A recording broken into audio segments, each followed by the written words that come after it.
Good afternoon, everyone, and welcome to day 3 of this advanced pre-accession training. My name is Annabella Marsal, and I'll be sharing the training session today. I currently work at the International Affairs Division, and I'm currently the EMEA liaison official to the FDA. So just a few housekeeping rules, and I think, probably many of you have already heard it in the last 2 days, because of course this is day 3 of the advanced training, but I'm pretty sure we also have some new people, so I'll just repeat it again. So please, as you can see in the screen, please mute yourself, because this is a big group, and if you don't mute, it can really disturb the good running of the training. This is supposed to be, as the other sessions, this is supposed to be a very interactive session, or as much as possible. So we really would like you to ask as many questions as you would like, to interrupt the speaker at any time. So put your questions on the chat, or just raise your hand if you'd like to put the question directly. So feel free really to intervene. This is a training for you, so you should make the best use of it. And we have plenty of time. So these are 1.5 hour sessions.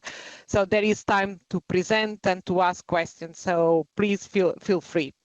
As in previous sessions, there will be also some surprises or some questions for you. So we would like also to ask you some questions. So in certain parts of the presentation, we'll see, we will ask you a couple of questions, and please, feel free to answer and participate actively in replying. So I think these are the main things in terms of housekeeping, in terms of running of the session itself. And with this, I'll pass to Dominique Delforge from the Belgian Regulatory Authority, who is going to lead this webinar on the case study on GCP inspections. So Dominique, would you like to introduce yourself and then start your presentation? Thank you. Yes, thank you, Annabella. Then I am, to make my little CV, I am Dominique Delforge, and I am GCP Inspector in the Belgian agency. I've been working on the GCP inspection for more than 10 years now. Then I can say that I have a bit experience, and then I will try to make the most practical possible presentation for you today. Then in the way to maybe to prepare an inspection, and also I will present you some cases that we can find on the field regarding investigator, but also sponsor inspection. So we can begin with the next slide. Yes, to go on with my CV just before I forget all. I have also some experience in quality management in the food industry in the beginning of my working life, I would say. And I have also I've been working for the pharmaceutical industry for 8 years as well. Then the aim of GCP inspection, I think that's a common understanding, but I will come back on that in one slide, and I think it's to remind the basic that we have to check during our inspection, and then I will continue. I will go on with the preparation, as I say, and with the conduct of GCP inspection, because as you have seen on the title of this presentation, the title is carrying out a GCP inspection and case study. Yes, what is the aim of GCP inspection? Is to protect patients and volunteers enrolled in clinical trials, in clinical studies, and also to ensure the reliability of the data used to grant an MAA, then a marketing authorization application for new products or new indications. And it works not only for the CHMP and for EMEA, but also sometimes for our own agency. Then generally we follow some national program of inspection. then in this case, we have to follow national policy. We have to follow maybe some risk analysis if you have implemented this kind of analysis in your program of inspection, in your inspection plan. And then also we can follow internal strategy, but internal strategy is generally derived from national policy as well. Or we have another kind, I would say, of trigger for GCP inspection. It's when it is requested by the CHMP, for example, here and in European Union and with the EMEA, in order to complete the clinical trial information for granting the MAA. In this case, evidently, we are sent to many sites, investigator sites, CRO, sponsor site, to verify for the assessor if the data that were presented to them are reliable, are credible. Then we have for that, as I just said, some site to inspect, investigator, CRO, or sponsor. We have a program, we have a schedule, generally 3 to 4 sponsor site or site to inspect, but generally with one kind of inspection. It is the specific inspection, because for EMEA we inspect generally specifically. We inspect one clinical study or 2, but we inspect also all the data related to this kind of clinical trial. We can have also another kind of inspection. It is a systemic inspection, which is generally program at the national level, I would say. But generally, we have also a kind of inspection which is related also to systemic inspection when we are making inspection for EMEA, because we have to see if the system is working before to see if the data are reliable. Then we have also another kind of level of inspection. It is the routine or for cause triggered inspections. Perhaps I just take the opportunity here, and I think it's not, if it is in one of your following slides, just cut me. So just to complement a little bit in terms of the GCP inspections requested by CHMP, I think people that participated in the basic training, probably they have heard it, but of course we cannot inspect all clinical trials that are part of our applications. No. So at CHMP, at the EMEA, we have a risk-based approach for inspections. So we have we take into account a number of factors, and based on that factors, then we decide to go or not for inspection of a certain site or a certain trial. So just to mention, and as I said, you had it on the basic training, but perhaps just to remind, we use a risk-based approach to select which trials we are going to, and it depends pretty much. For instance, I don't know if it's a very small study for an orphan indication, only conducting 1 or 2 sites or so. There is a list of risk factors that we use to do that selection. And generally this selection is done by the EMEA, and then we are, I would say, at the national level, we are the arm of the EMEA then to make this inspection. Then EMEA send us a request, and then we are planning those inspections. Then maybe coming to a more practical way, it's the GCP inspection preparation. If you have any question or comments or something, you can either choose the chat, or if you want, you can raise your hands, and then I can give you the chair for a question, comment. Okay, I go on. Here I will take my personal way of working, in the sense that I will present you, as I say, more practical things. In fact, generally, when I prepare an inspection, I make an inspection plan. I set up an inspection plan. In fact, to make the verification of subject safety and physical integrity. Sorry, next slide.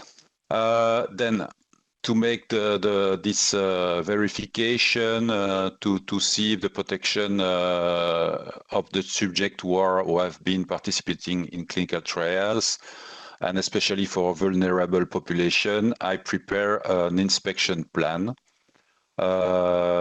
Yes, you have also the verification of data in order to ensure the quality and integrity of data, the adherence to law, adherence to protocol, training and education of investigation team. Then you see the different level of verification that we have to do during our inspection. Then I prepare, at least for me, an inspection plan. Generally, we have some SOP for that in each agency, but in Belgium, we work with this kind of things. Then at sponsor or CRO side, the scope evidently is different as for an investigator side. And then in this case, we have some other topics to verify and also to prepare things. For example, for the project management, regulatory submission, inspection. Next slide, please. Then for the data management, the statistical analysis, also for the different computer systems, we have to check the validation. We check also the pharmacovigilance related to the clinical trial, all those things that you have normally seen during your basic training. And evidently, if we are inspecting a CRO, we will not check all the things because the CRO has their own activity assigned by the sponsor, and they are not necessarily making all the activity for the study. But evidently, we will have to select the most critical one, but also the others if we have the time to make the other topic during the inspection. Then this document is, next slide, please. Yes, this document is resuming maximum of information coming from the requested preparatory documents. Then generally we ask many documents. Sorry, I have still an echo. Then we have some documents that we will ask before the inspection is the protocols, the IB and ICF, especially for investigator side.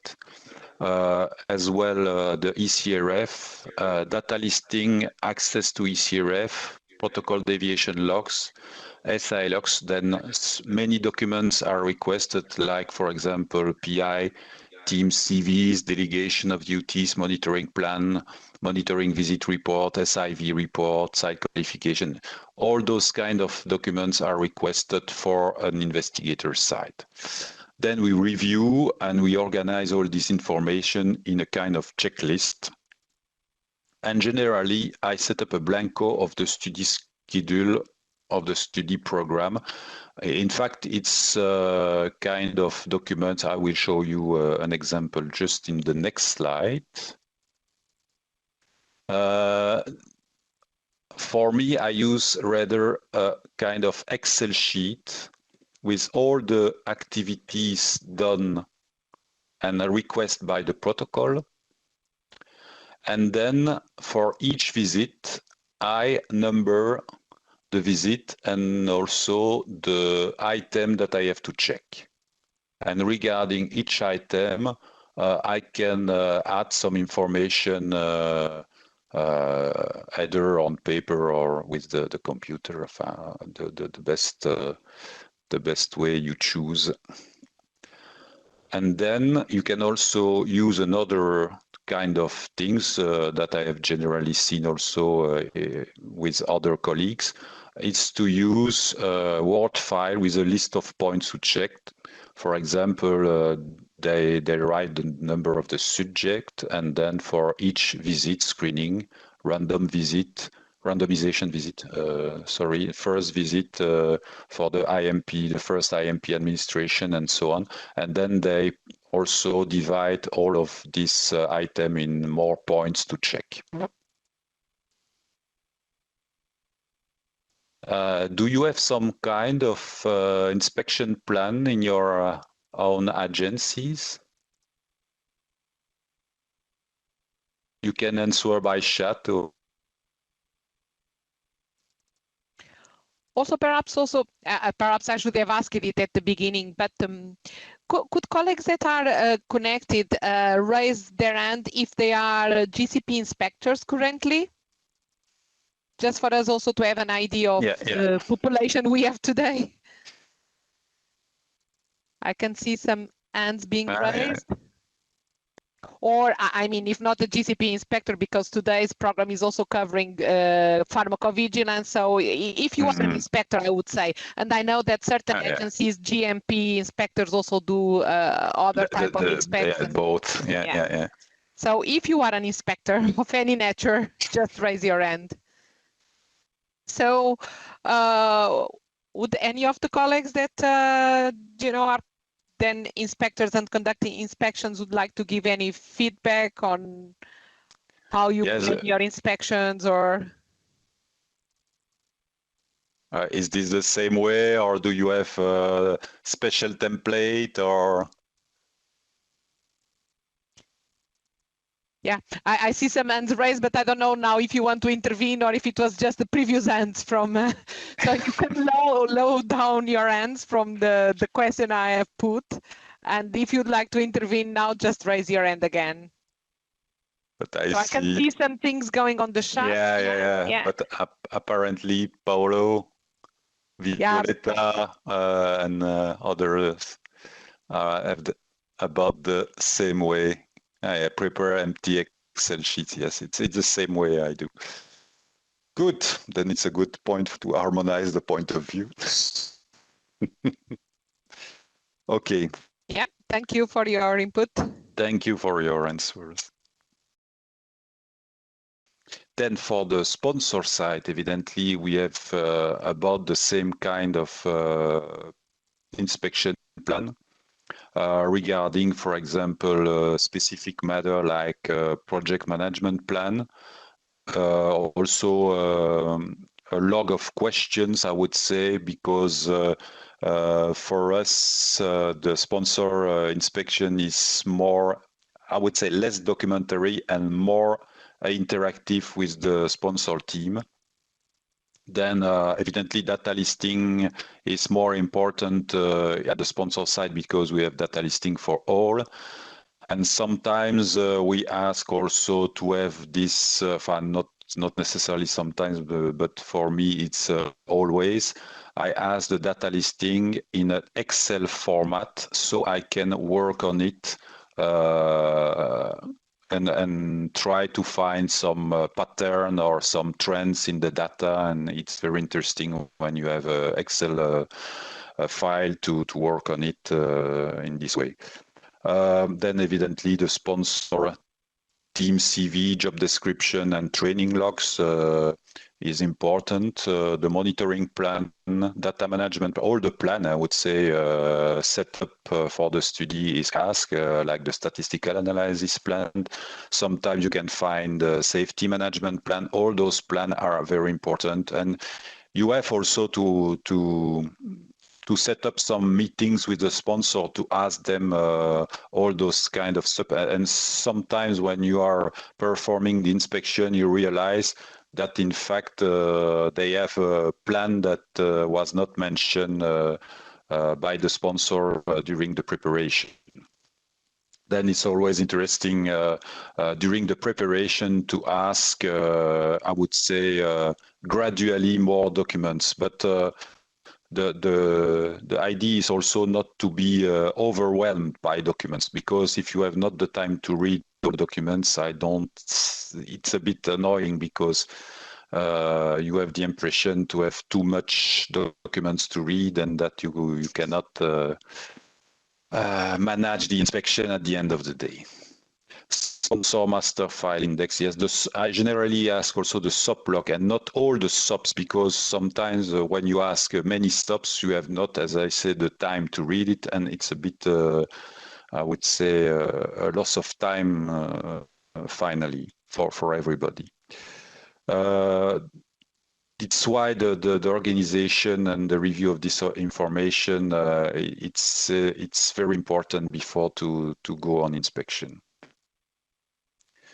Yes, how to deal with an inspection on site. Then, for example, I show you here a little example on how I work, I would say, on the field, but I suppose that you also have a bit the same. As I said, the investigator site is a bit more documentary inspection than for the sponsor, but generally we begin with an opening meeting and the organization of some interviews, and then we check legal and administrative aspects. Verification of ICF, management of IMP, the check of the TMF is always done, and review, and that for me is the most important, is the review of the trial subject data, the source data verification, also regarding the protocol compliance. And then also we can have a check on the sponsor of a site, then the monitoring. Yes, what is asked during the interviews? In fact, it's related to the delegation of duties, who is doing what in the trial, the training and expertise of the investigator team, any external resource or facilities utilized during the trial, but that can be also presented during the preparation of the inspection. Also the source data, where are the results documented and by whom? That's very important, the source data and source documentation in investigator inspection, because sometimes we have a lot of paper which are just many copy of the same documents that you can find in the medical chart, and you have to find your way, and it's not necessarily the best way to organize the documents. Generally, for me, source documents is first the medical chart of the patient with all the, I would say, the exams, the different exams that have to be filed in this source. And then for special things, then I can, yes, it can be seen on a paper binder or something else for questionnaire for very specific activities linked to the trial. But yes, source documents, it's not always an easy item in investigator inspection.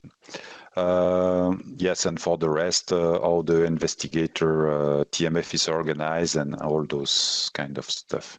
Yes, there are many questions that we can ask, and it's always good to have prepare this question in advance, at least for the opening meeting, so you can have a good introduction for the rest of your inspection. And then also, if you can plan some possibilities to meet the different actors regarding the IMP, for example, the pharmacist or the PI, to discuss some points before the closing meeting is always good. Before, so you avoid to have, I would say, sterile discussions during the closing meeting, and to try to, yes, to close all the problematic points before the closing meeting. Yes. Any question for that? Colleagues, don't be shy.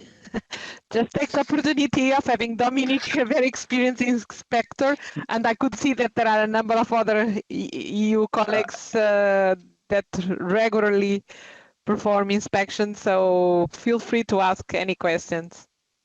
I don't bite, and especially remotely. Dominic, can I? Yeah. Elsa speaking. Hi, yeah. Thank you for this presentation. I was hoping you could elaborate a little bit more on the expectations to review the trial subject data, namely on the number of subjects, taking in consideration the total number of participants. Ah, yes. Then you mean what sample, or do I verify all the data for all the patients included in a clinical trial? Yes. Okay. Generally, that's a good question, because the quantity of patient of things that you can review, it's a bit could be a very difficult thing, because sensitive also, because when you have, as you say, for example, in a vaccine trial, not taken in a random, no, in a vaccine trial, I had this case before. We had 800 patients in a vaccine trial. Then it was for children, and you have 1 week to make your inspection. How can you deal with that? That was the question, and it was not easy to answer. But for me, generally, I have a very simple things to first to define a kind of sampling. Then I take the root square of the number. The root square of the number regarding 800 was about, I have no calculator, computer to calculate that, but it was a bit less than 100.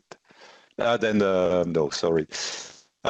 Sorry, but yes, root square of 800, and then you take this number and you apply that for your sampling. As it is a vaccine trials, I think it's affordable, because in a vaccine trial you don't have not so many points to check during an inspection of a clinical trial, because in a vaccine trial, for example, you have the screening visit, evidently, the randomization, if there is something to randomize. Normally it must be done, but even with an open study, but normally in vaccine it is not open.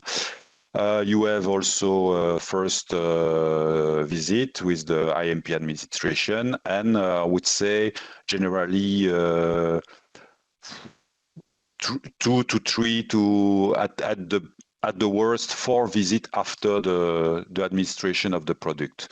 If there is a second administration, maybe as well. But generally, it's simple study. And then if you have this root square system, it can work. I know other systems, for example, to make sampling like the AQL. AQL is a system developed, it's a very complicated system developed by the US Army during the Second World War to make sampling of production, and then it can be applied also, but it's a bit too complicated. Then to make these samples, I use this little system. Evidently, if you have time, you can make all, and the most data you have reviewed, I would say the greatest the number of people you have, the number of subjects you have reviewed is the best. But generally, I try to first make this sampling, and then if I have still sometimes I'm going for the rest. But there is also the fact that what do you have to check? It is important maybe also to segregate and to make a risk analysis. If you have, for example, an oncologic trial, and you have, for example, 20 participants, 20 subjects in oncologic trials, it's another matter.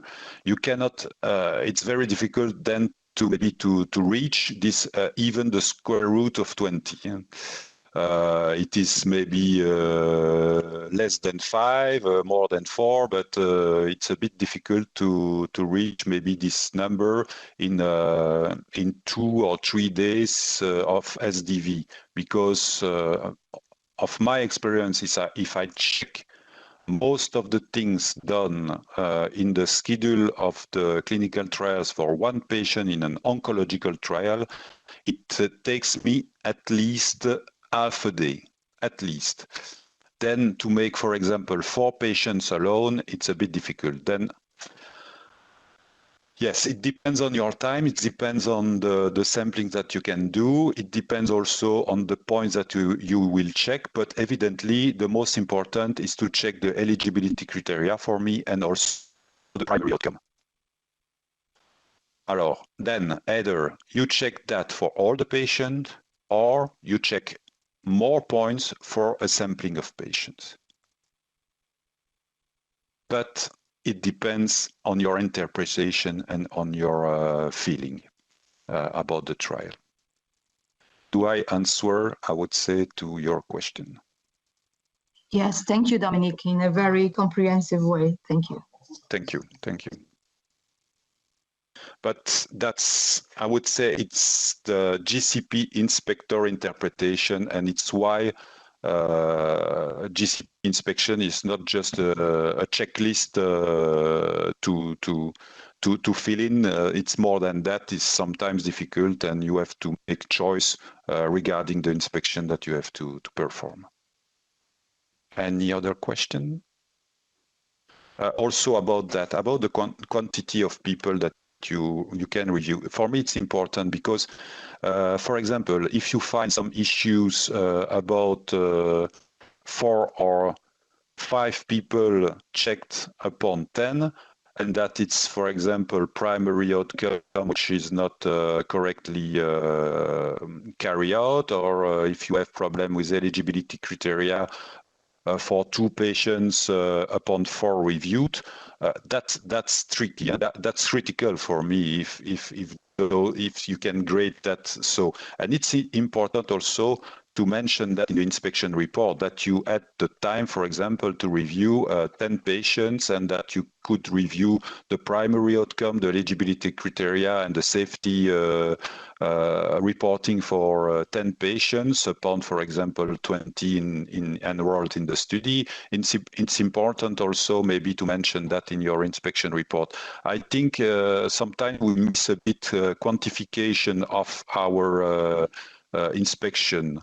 And that's a bit my idea after some years of experience, and it can help also the assessor afterwards to make their own I would say judgment on the clinical trials. If you see that if you go to a site that you have half of the patient review that have a critical problem for eligibility, and you are going in another site and you have the same problems, then it's really could be a trigger not to accept the clinical trials for the assessor.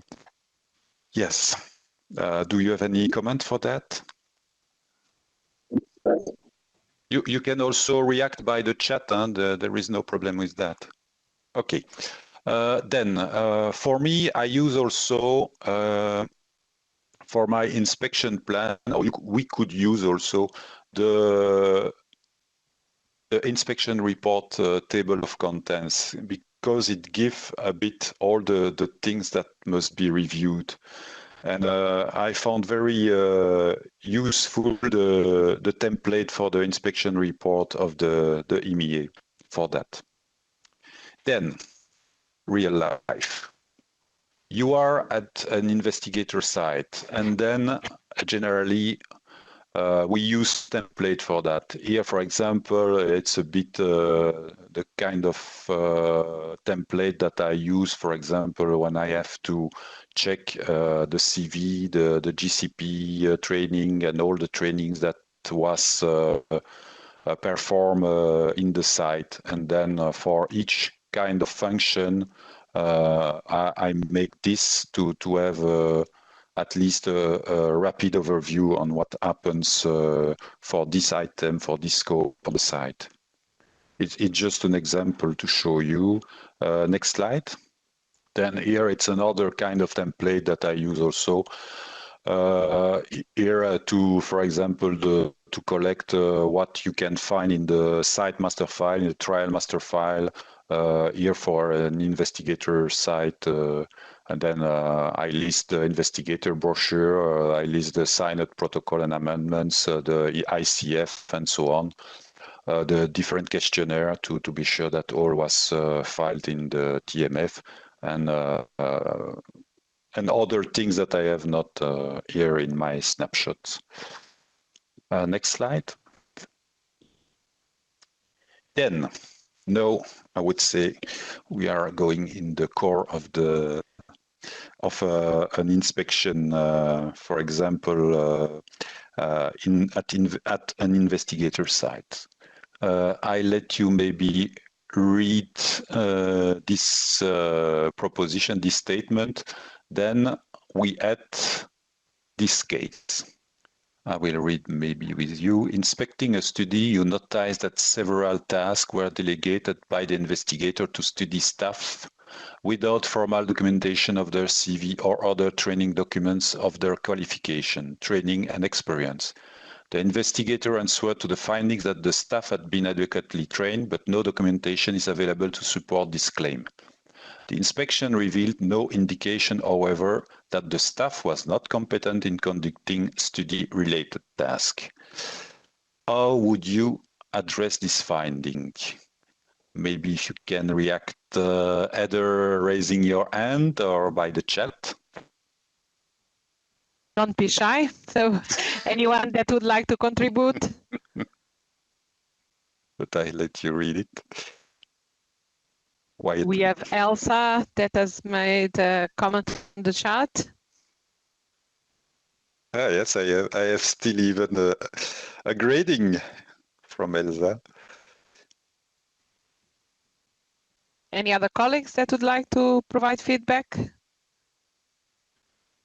Annabella, I don't know, do we distribute the slide kit afterwards? Yes, indeed. We will distribute, probably not today, but the slides will be distributed to everyone in the upcoming days. So tomorrow or after tomorrow, yeah. Because to reassure everybody, I have written my interpretation, I would say, for each question, for each case. You will see not my definitive answer, but a proposition that I put on the notes of each slide for each case. But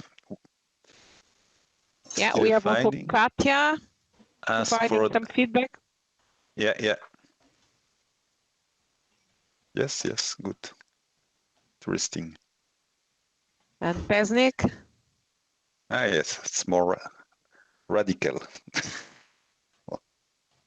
Violetta as well. I mean, colleagues, please feel free as well to raise your hand, and because it becomes a little bit more interactive if you also speak. So for those who are not shy. Yeah, no, we are getting some feedback on the chat, so that's good to see. Yeah. So Dominique, I think you already have some ideas on how to deal with it. No. In fact, I consider that that's true. It's more a problem of documentation, because, as I say, as it is said in the statement, the inspection revealed no indication, however, that the staff was not competent in conducting study-related tasks.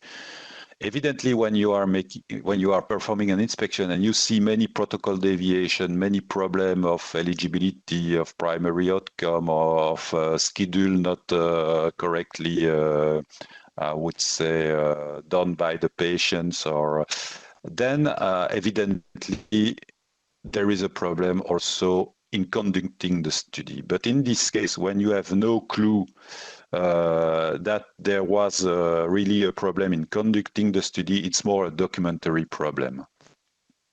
And then I see Violetta ask for audit report. Not necessarily. You don't need necessarily an audit report for that, and you must be very cautious with audit report. Generally, in the GCP, ICA GCP, it's stated that we have to be careful in requesting audit.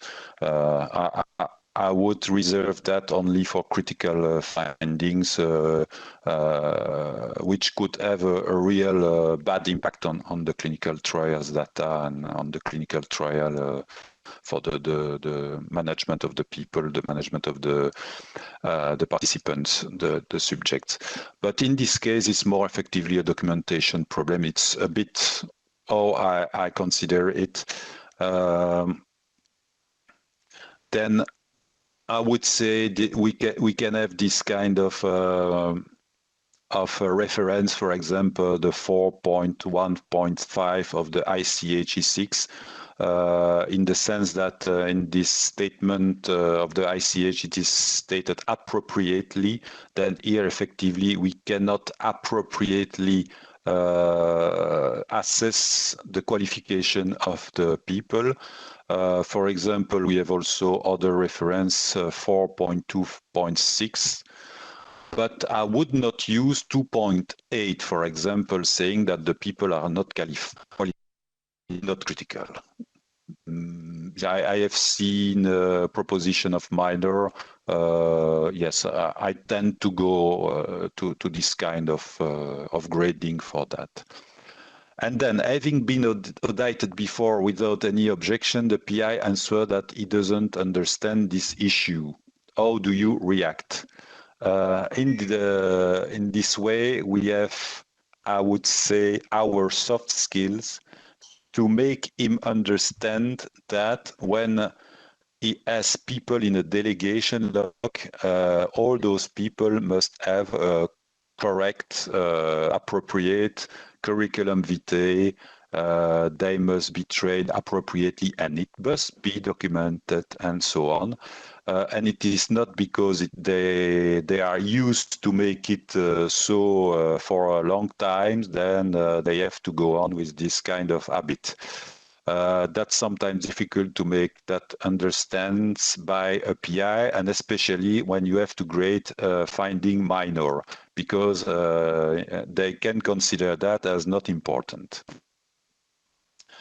Then yes, then you can ask things that I have seen, preventive action, maybe SOP changes. SOP, it's difficult maybe to ask SOP in a investigator side. You can, if they, but they are not obliged, I would say, to have a quality management system in an investigator side. Evidently, you can talk with the monitor, because the monitor has to be aware that these documents must be filed in the TMF. And I would say that in this way, if there is a monitor, if it's not an academic study, I will let the responsibility as well to the monitor. Then yes. So we have some interpretation between us, but generally all you have put in the chat are, I would say, not bad. It's in the good direction. Okay, for this case. And effectively, I see here from Besnik, exactly the site initiation visit is important in the sense that normally the monitor has to check all the qualification and normally must train all the people and keep a document of this training. If it is not stated in the site initiation visit, I would say that it's a mistake more from the monitoring point of view, but also for the PI, because maybe you are aware, but some PI are not very keen on requirement of the GCP. Any more question about that?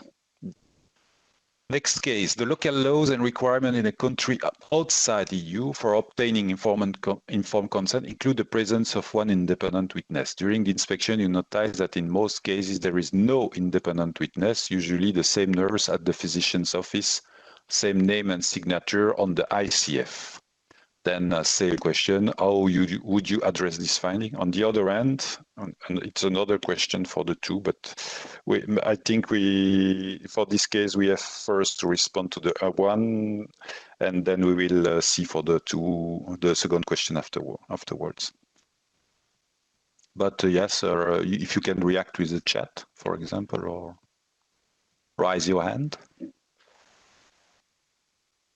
Yeah, please react, because as I mentioned at the beginning, this is supposed to be really an interactive session, and with the case studies, as you could see from the title of the webinar. So we have Besnik from North Macedonia. Oh, yeah. Okay. No, it is mandatory that Yeah. local regulations describe local laws and local guidelines. Okay. Yeah. But that's our understanding as well. It's a GCP point to have the ICF translated. It's the point 486 in the GCP.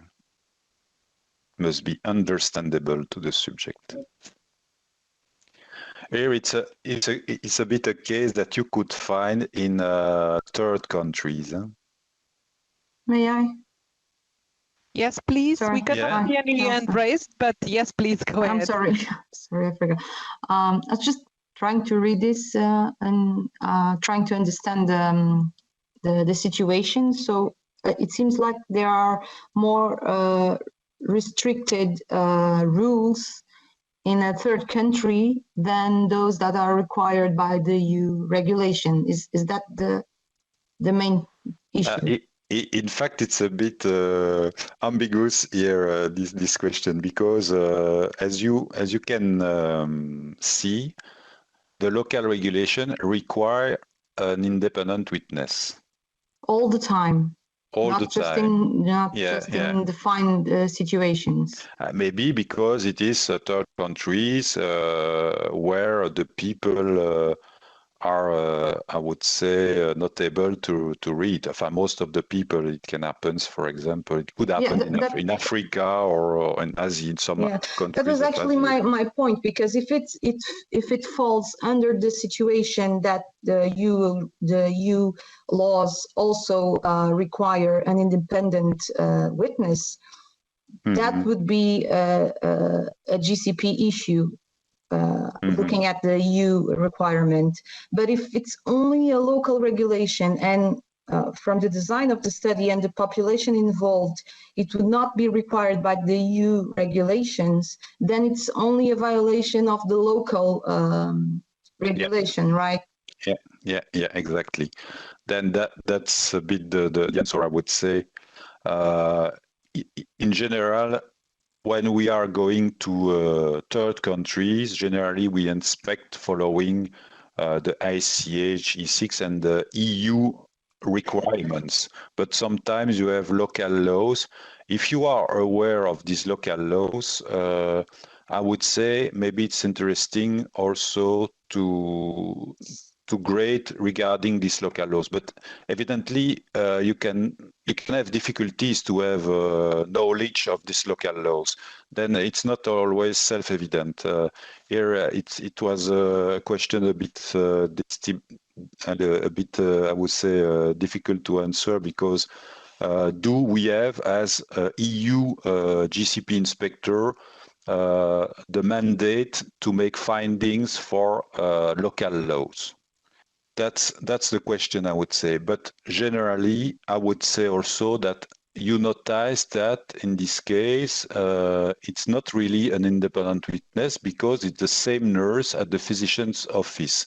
And then it could be related to a point in the ICH, for example, in the 483, when the GCP says neither the investigator nor the trial staff should coerce or unduly influence a subject to participate or to continue to participate in a trial. And maybe in this, with this statement, you could say that's not normal, that it is also the same, always the same nurse, and you can identify these people as a nurse, which is the independent witness. Then in this sense, then you can, I would say, you can take up again the ICH E6 for this to say there is a problem in this ICF process, because maybe this nurse is pushing the people to sign the ICF. Dominique, yeah. I don't want to, because that's very good discussion and people are reacting. I'm just looking at the time as well, and we have half an hour left. So yeah. Okay. Yeah. You are midway your presentation, so just to make sure. Yes, finally, it's yeah. it passed faster than expected. Yes, then maybe I can give you some interpretation of me. Then we can see the point of informed consent in the ICH, and in fact, all that is far and beyond the ICH E6, even in a local law, is always, I would say, acceptable, but never and nothing below the requirement of ICH E6 is acceptable. And especially if this clinical trial is intended to be a part of a marketing authorization assessment for EU. At the best of your knowledge, yes, how do you ensure you are aware of any specific local regulation, and especially for the ICF process? I have seen that, yes, recommend to notify local authority. Yeah, very good answer as well. At the best of your knowledge, but not always simple or self-evident. But for example, you must know that a nurse could be, for example,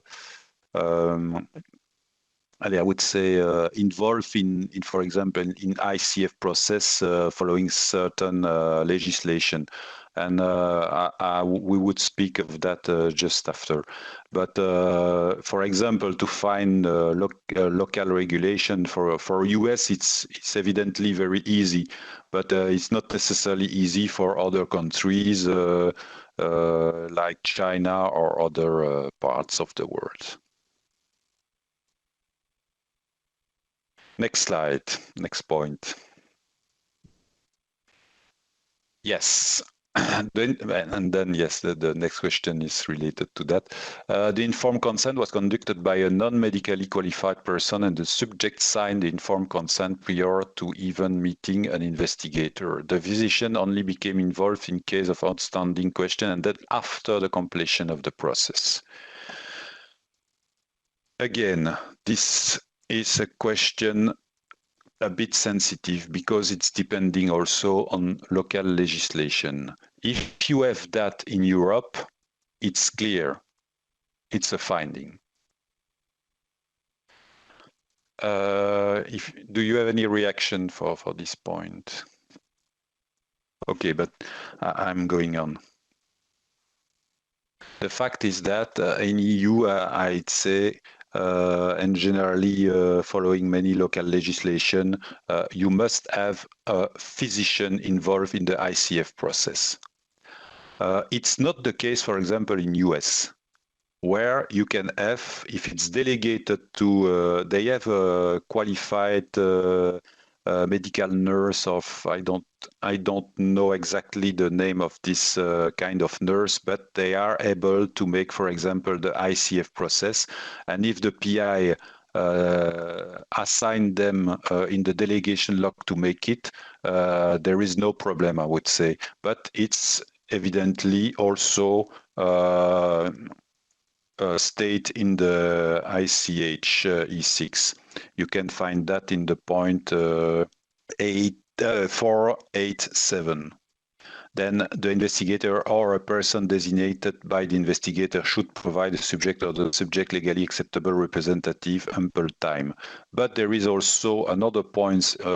All questions about the trial should be answered to the satisfaction of the subject or the subject legally acceptable representative.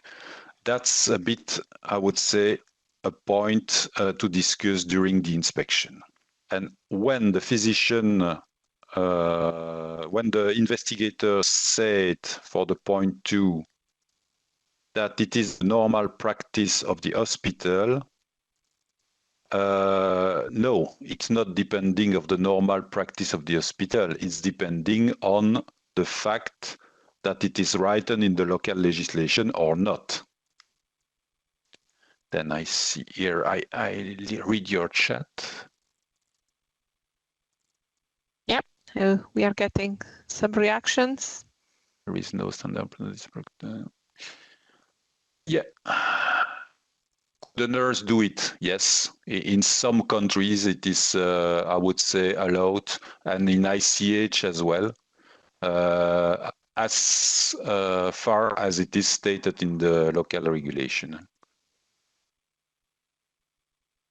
Yeah, I don't. Yeah, physician, nurse, or things like that. Yes, I don't remember exactly the name, but in US it is well stated. I don't know for other countries. Yeah, that's true. Effectively, the physician can answer the question better than others. It's why in some local legislation in EU, normally it's the physician who is asked to perform the ICF process and at least to have the last word, I would say, and the signature for the ICF process. But pay attention that in some countries it's not necessarily the case, and that sometimes it's permitted by a local regulation. Yes, good. No other comment for this case? Next. Yes, here it was a delegation lock. As you can see, there are many issues.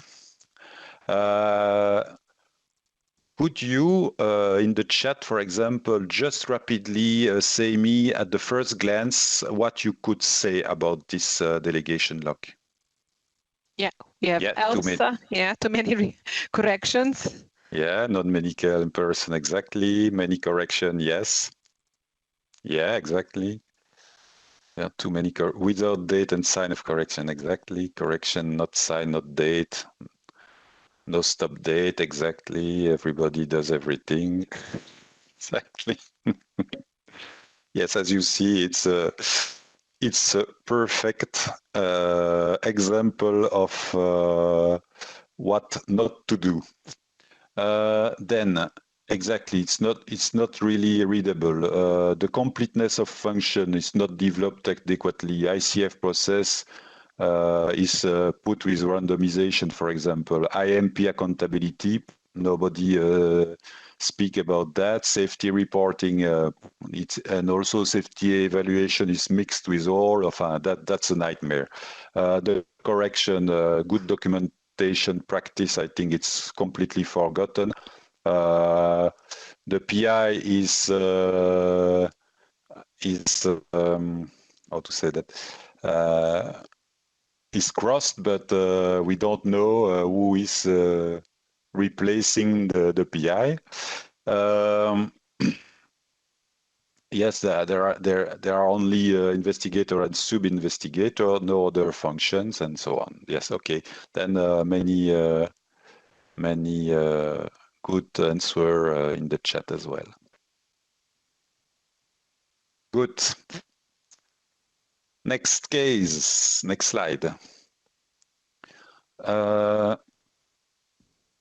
Yes, you have an inspection, and then you are checking the sampling, the blood sampling, and then you realize that in fact the blood samples from different subjects of a study were centrifuged together in a room which was declared as laboratory. In this room, at least 3 centrifuges and several equipments are located. The room is rather small and is also used for handling sample of subject for normal lab analysis and other clinical study, as it is used also by other groups of the hospitals. Do you see any issue here? Yeah, exactly. The mix-up, and especially if this room is used by also for normal lab analysis and things like that. That's not to do. And can you recommend some kappa? I think cork space. What do you? Workspace. Okay. Yeah. For example, or they could also put an access system in place just for the clinical trials, for example, from 1 hour to another hour. They can also put in place some SOP and some access SOP for this room, especially for clinical trials, and to have, for example, 1 person in the same time and not several. To clean all the space before to make another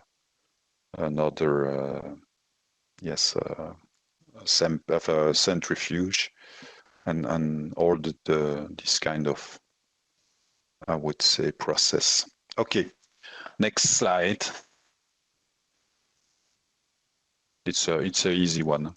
Another case here, hospital started using electronic medical records. The hospital does not allow monitors, auditors, and inspectors to have access in the electronic records, as they cannot provide an access of trial patients only. The investigator therefore printed out all records of the trial patient, signed and date the document. So for every trial patient, a paper file was created. Do you find that the hospital has to change its policy and has to find a way to provide electronic access to monitors and also the others? Somebody want to orally react? Yes, we could ask effectively if changes had been made before printout, but I would insist with the staff in this inspection that they change their system, and and also effectively to have an audit trail and that to be provided. But if they cannot really change their system, at least to have an over-the-shoulder access. Yeah, exactly. Normally, he must let the access to the medical chart, to the patient medical chart. It is expected from GCP. Yeah. And generally, if they can do that for the monitoring or for auditing, they have to arrange something for the inspection. Because sometimes when we are going in inspection, they consider that we are, I would say, auditors. They don't see the difference between an auditor from a sponsor and an inspector from the authority. Sometimes we have to explain this basic statement before to begin. But I'm quite agree with what you put in the chat. The best is not to have this printout. The best is for the hospital system to be aligned with what is expected from the legislation and from the requirements, the ICH requirements, because normally it's stated that in an agreement the investigator must let the system accessible to monitors, auditors, and inspectors. Evidently, the system must be validated, but we could have old system, where it is not possible to be validated. But in this case, they must provide us a way to guarantee to be ensured that what we have in the printout copies are what it is in the, I would say, medical chart, because I consider that study binder is not necessarily the source document. The source document for what concern, I would say, at least the history of the patient and also many exams is first the medical chart of the patient, and now I would say the electronic medical chart of the patient. Then they have to think about that before to go in a clinical trials and before to make an agreement with a sponsor. They have also to think about their system, and it's why sometimes we have a very big trouble in this sense, because the team has never think about their own system and how it could work with the requirement of GCP. I don't know if you have comments on my... But you must know as well that in the Commission Implementing Regulation 2017-556, Article 10.2, normally the inspector must have access to the medical charts, the medical dossier of the patient. But for the moment, we are waiting for the starting of the system for the EU regulation for clinical trial. Before that regulation will be in force. Yes, is it okay? Any reactions? Okay, next. Yes, here I would say you will not have to work. I will do the case for you. Yes, for example, during an inspection, we have this kind of problem. In the exclusion criteria of the protocol, it is stated subject with an history of hypersensitivity reaction in general and hypersensitivity to blood products and plasma protein in particular, subject participating in another clinical study currently or during the past 1 month. Then inspection finding, not traceable documentation that exclusion criteria subject participating in another clinical study currently or during the past 1 month was checked for all study subjects. 4 subjects at their last study visit of a previous study within the 4 weeks of first visit of inspected trial. 2 subjects randomized have been identified with some hypersensitivity. And then you have the comments from the sponsor. No IMP was given before the 1 month waiting period for participation in another study. And in one of the first protocol versions, the exclusion criterion was subject with a history of severe hypersensitivity reaction in general. This word severe got lost in the following version by error. How do you consider the answer of the sponsor? Then my question is, how do you consider the comments from the sponsor? Yes, for the two I have. For me, it's how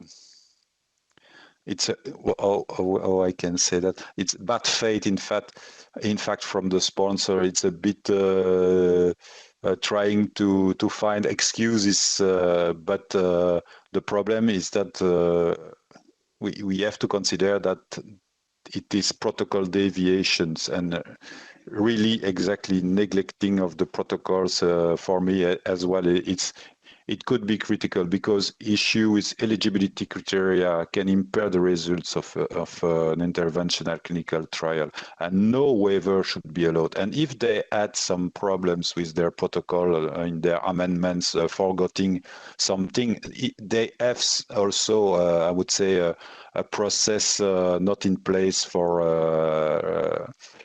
writing protocols. Then it is really for me sensible, a serious finding, not necessarily to grade it, but because we have not all the information. It's only some information stated here, but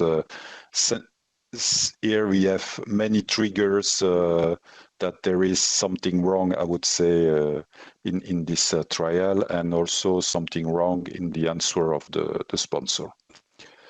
And evidently, the clarity, the sound protocol is always better because it can prevent many protocol deviations. And in this case, we have many protocol deviations. Okay, next slide, sorry.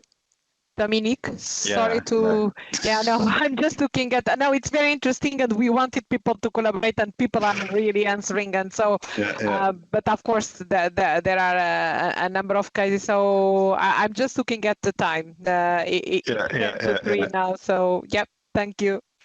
I think we can go to the Slido. And then I will close my presentation because I have still some slides, but it will need, I think, some more times. Then maybe I can just introduce what is expected from not necessarily Clément, just in 2 slides to finish, I would say. Yes, okay. Then just to introduce the sponsor inspection, because most often it's not, I would say, the the inspection done regularly, because in every country we don't necessarily have many sponsors to inspect, I would say, following a national inspection. But yes, when you are inspecting a sponsor, here I have put some points important to review during a sponsor inspection. Yes, and as I said, for an investigator site, evidently, it is always a specific inspection. I have never performed a system inspection in an investigator site, but for the sponsor or CRO, you could have both.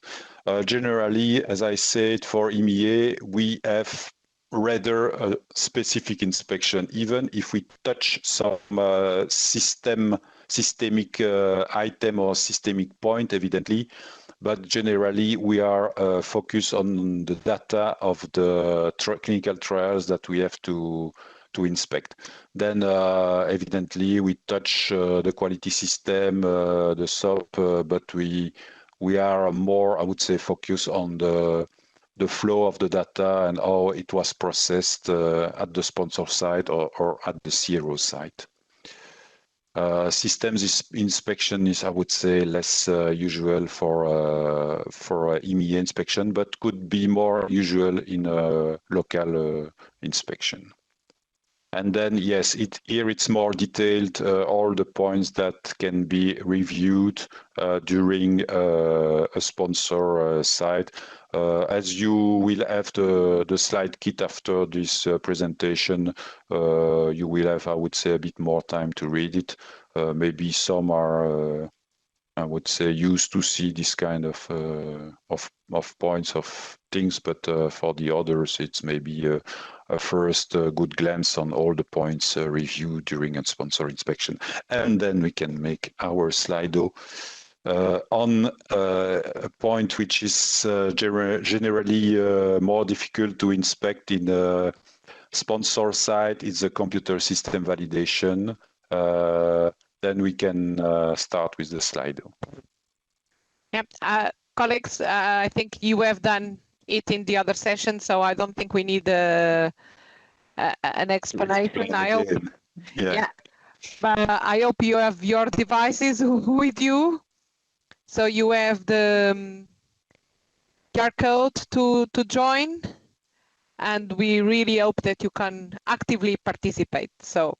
Yeah, and so you have two questions. The first one is this one. Then from 1 to 5, which of the following computerized system is the more critical following GCP and needs the best attention regarding computer system validation?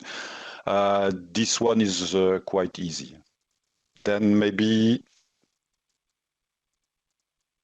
2 minutes, 3 minutes to answer. I would say 2 minutes. Yeah. Oh, good. But we need more answers for sure. Okay. Yeah, they're coming now. Yeah. It's better 2 than 1.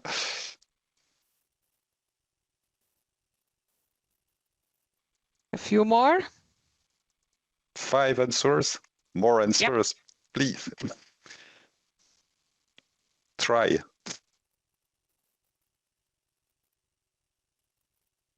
Okay, let's reach at least 10 before 10, we close. Yeah. Okay, 11. we are already 11, but the 2 minutes are not yet gone, so I'll give a couple of seconds more. Yeah.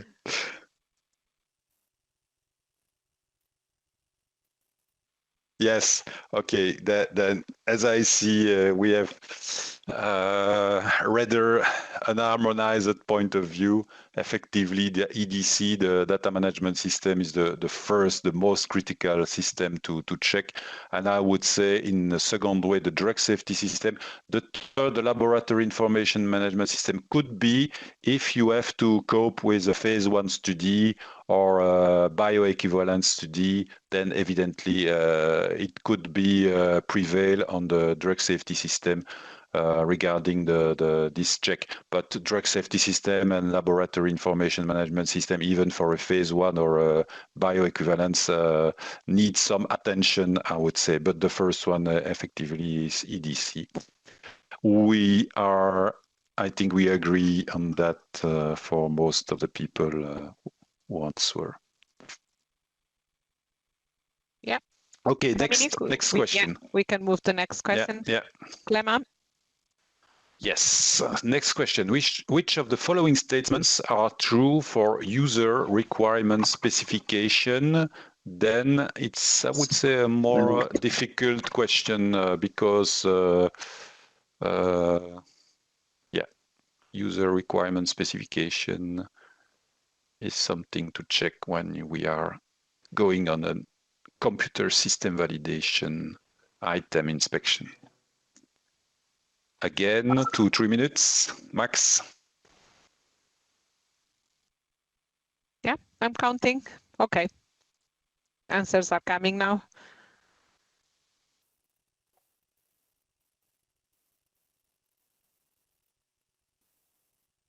At least 15. You are putting a higher target for this one.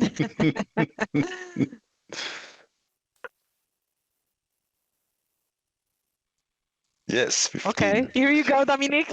Okay, then in fact, the 29% of the people who answered, all of the answers are correct, are right.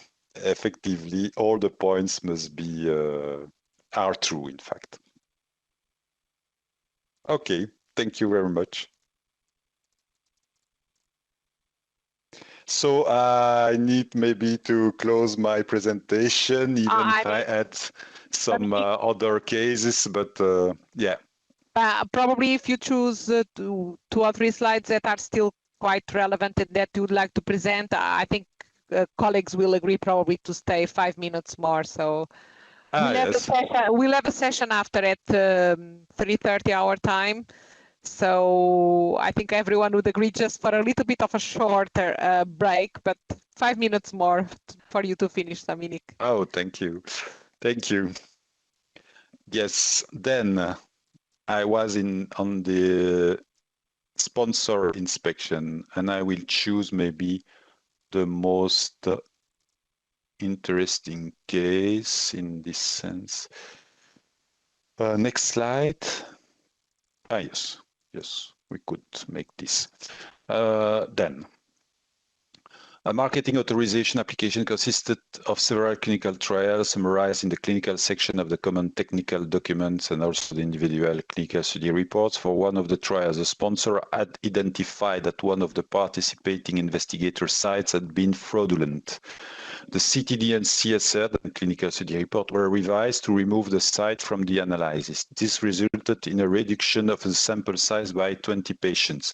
An inspection was triggered by the assessor request. Could you visit the CRO conducting the data management and analysis and confirm that the correct patient had been removed from the analysis?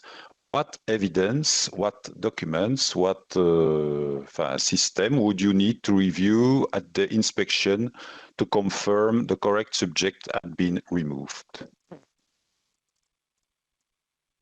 You can answer by the chat if you want, or directly orally if you want as well.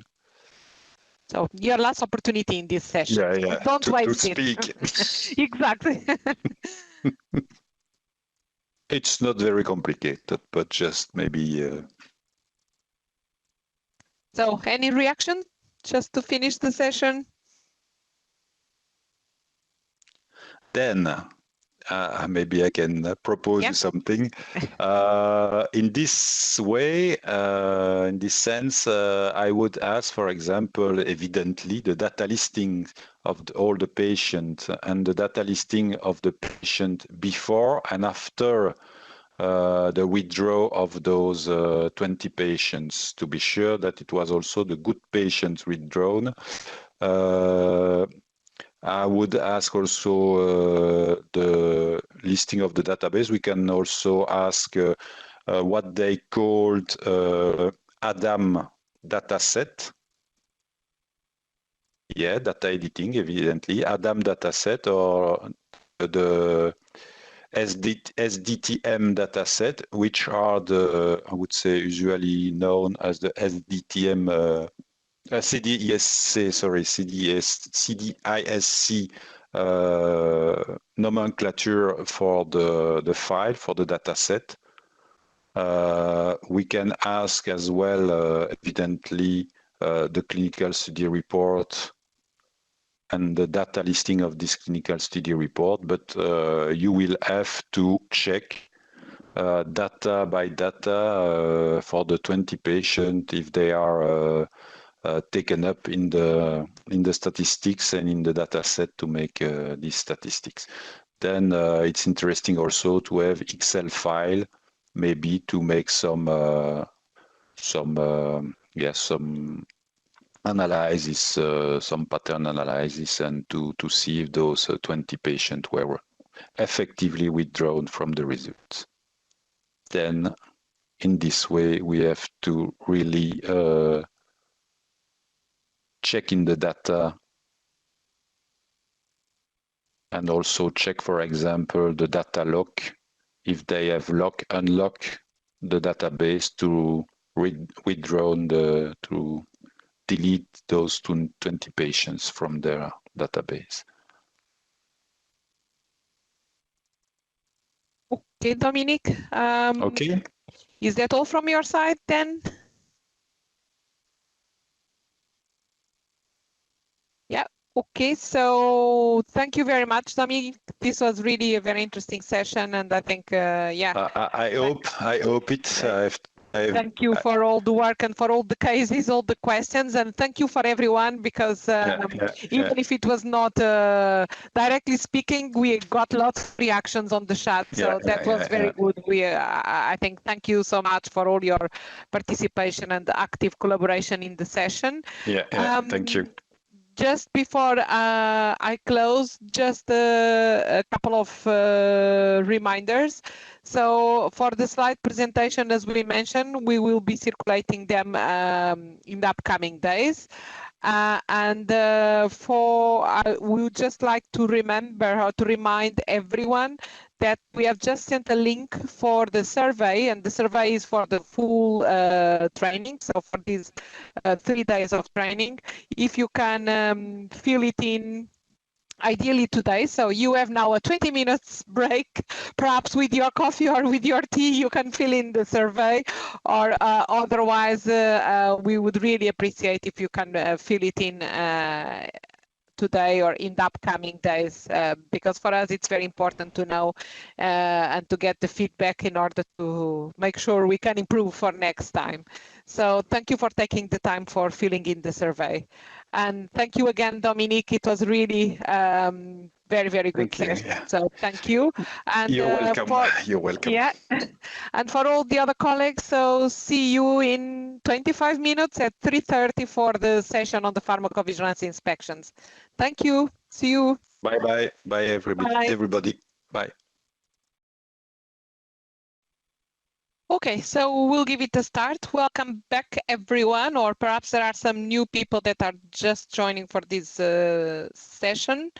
So this is the last session of the day and the last session of this advanced training. So you had 3 days training or 3 half days training that cover a variety of topics, and today was specifically dedicated to inspections. So we had first a session on GCP inspections, and now we will have this session on pharmacovigilance inspections. So without delay, I'll pass to Eva Galic. So Eva is from the Croatian Regulatory Agency, and she will be leading this session. Eva, if you'd like just to introduce yourself to start with, a little bit of your background, and then please go ahead with your presentation. Thank you. Sure. So hello, everyone, and I wish you all a very warm welcome to this session on pharmacovigilance inspection. I know it's late afternoon, but I hope you have some energy left to stay with me in the next couple of hours. And you will hear something that you will find both interesting and useful for your job. So to start off with introduction of myself, my name is Eva Galic. I'm a pharmacovigilance inspector at the Croatian Medicines Agency. I've been with the agency for 7 years now, and I have have collected various experience while performing pharmacovigilance inspections so far, and one of them, which I consider to be an interesting one, I will share with you today. As for my background, prior to joining the agency, I worked for a CRO, also a pharmacovigilance service provider for different MAHs. I didn't mention it because we just had a session before, but in case there are new colleagues that have joined the session, these are supposed to be very interactive sessions, so we really would like you to participate as much as possible. So in addition to some surprises and some questions that Eva will have for you, please feel free at any time to put questions in the chat, to raise your hand, to intervene, and so as I mentioned, we have 1.5 hours. It didn't look so much in the previous one. It went very fast. But anyway, please keep asking questions and keep putting your comments in the chat. Thank you. Thank you, Eva. Go ahead. Thank you, Annabella. So yes, please feel free to ask anything you find interesting or you would like to have more details on. I'm happy to answer and help. So if we can start and move to the next slide. Here is a brief overview of the areas which will be covered today, and this includes legal framework of the inspection, followed by the description of how the inspection in question was scheduled and conducted, and I will finish with listing some of the lessons we have learned from this inspection. To start off with, here are the documents that form legal framework for conducting pharmacovigilance inspections in the EU. We have several directives and regulations in place, together with a set of GVP modules that serve as guidance and provide further explanations on the obligations applicable to both MAHs and regulatory authorities in the member states, but also they are applicable to the EMA. And just for the list of GVP modules, but I'm sure you know all of them, you're familiar with them, are listed in this blue table. Just for the later ease of reference, at the bottom I listed also Medicinal Product Act and Ordinance on Pharmacovigilance that are applicable in Croatia. So local legal requirements are described and defined within these two documents. So here is a short overview of the inspection process. The inspection process is aligned with union procedures and guidance. These are a set of documents that are written and agreed between the member states and written by the pharmacovigilance inspectors in the EU, and their aim is to provide harmonization between the practices between inspectorates in the EU, or just to have a harmonized process when it comes to conduct of inspections in different countries, so the recognition of inspection outcomes between countries can be provided. So we can, the list of the documents, the union procedures themselves, you can find under the link I have provided you here. And we can divide the inspection process in three main parts, and these are the announcement, inspection conduct, and post-inspection activities. During the announcement, we agree on the inspection dates with the QPPV. Psmf is submitted, and we review this document, and we request additional documentation. During inspection conduct, we inspect area in accordance to the inspection plan we draft. Team of inspectors and pharmacovigilance assessors perform the inspection, and the number of days which we spend on site depends on the system that is being inspected. Findings are issued and presented at the closing meeting. These are only briefly stated findings. Further clarification on the findings and grading and referencing to the legal documents will be provided as a part of post-inspection activities, and that is preliminary inspection report issuance, which is issued within 30 working days after the last day of inspection, or the date or the complete requested documentation is submitted to us for review.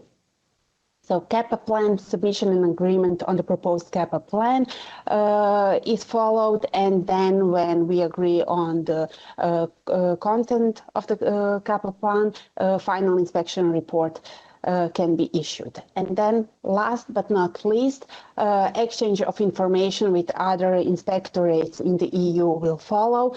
For this purpose, we use a common repository. So inspection outcomes are made available to other inspectorates throughout the EU.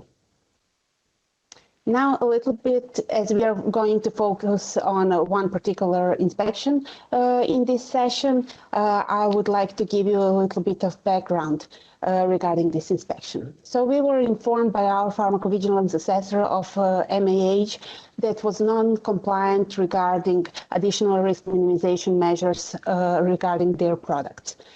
So for drug 1 that was marketed in 2009, educational materials were first submitted to Halmed 7 years later. So the drug was put on the market without additional educational materials.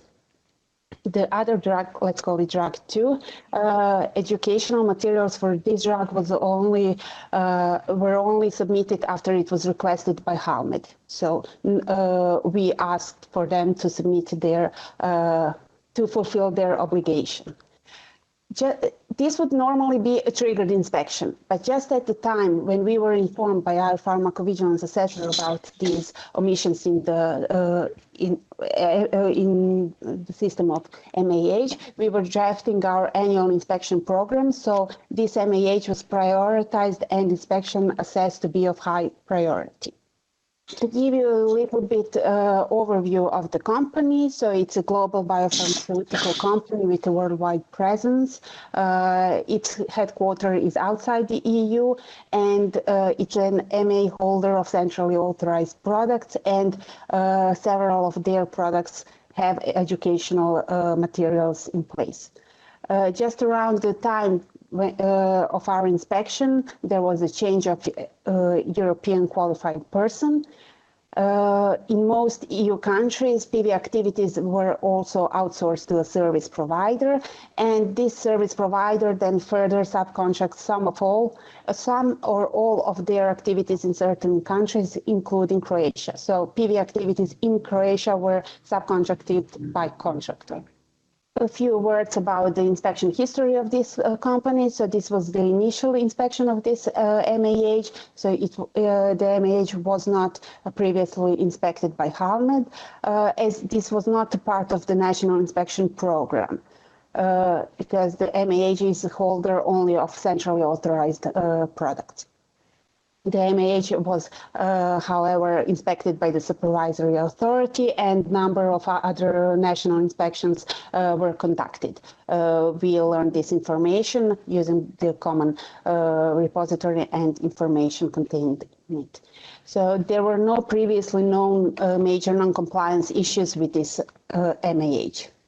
To go into the inspection process, how it went. So this inspection was announced in advance. So we allowed them enough time to prepare for the inspection. Inspection dates were agreed and inspection team was formed. Our inspection plan was drafted in accordance with the named document. This is part of the inspection report template that is available under the link provided, and the plan was shared with the MAH beforehand. Our pharmacovigilance assessors who triggered this inspection and informed us of the non-compliance were included during preparation phase, but also as a part of the inspection team. So what do we check normally during an inspection? We check the process, whether it is established, if it's defined and described in a written procedure. Then we go through the process steps to see whether each step of the process is described and can easily be followed and understood.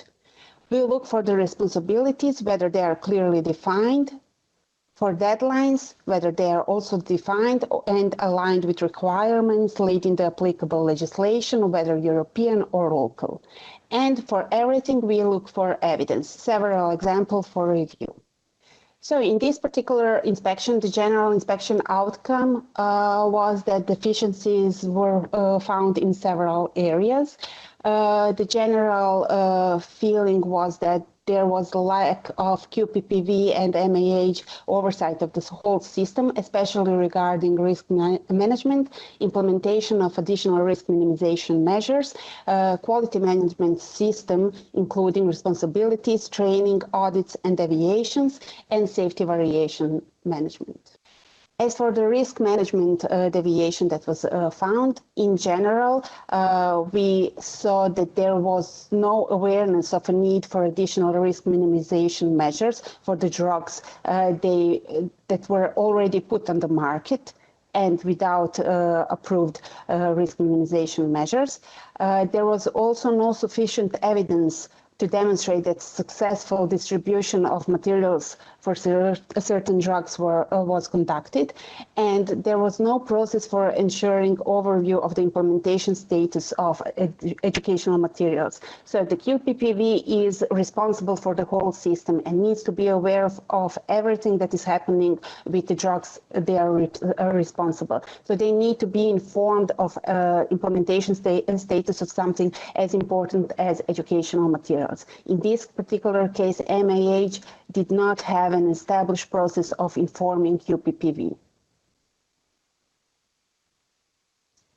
As for the drug 1 that I mentioned earlier, that was put in the market in 2009, and only 7 years later they submitted educational materials for approval. For this drug, also controlled drug distribution system needs to be in place, meaning that the drug can only be sent to the patient after they receive the confirmation that the patient received a particular prophylactic treatment. This treatment needs to be annual, and reminders have to be sent to the treating physicians. And there were also a patient safety card in question and educational materials for the healthcare practitioners. So there were several documents that needed to be approved by the agency and also implemented and distributed.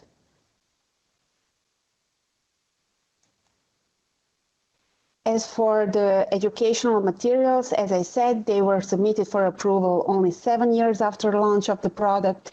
After they were approved, they were supposed to be distributed via medical representatives. This was the agreed mean of distribution, but the MAH sent out emails to the treating physician 6 months after they have received the approval from the agency.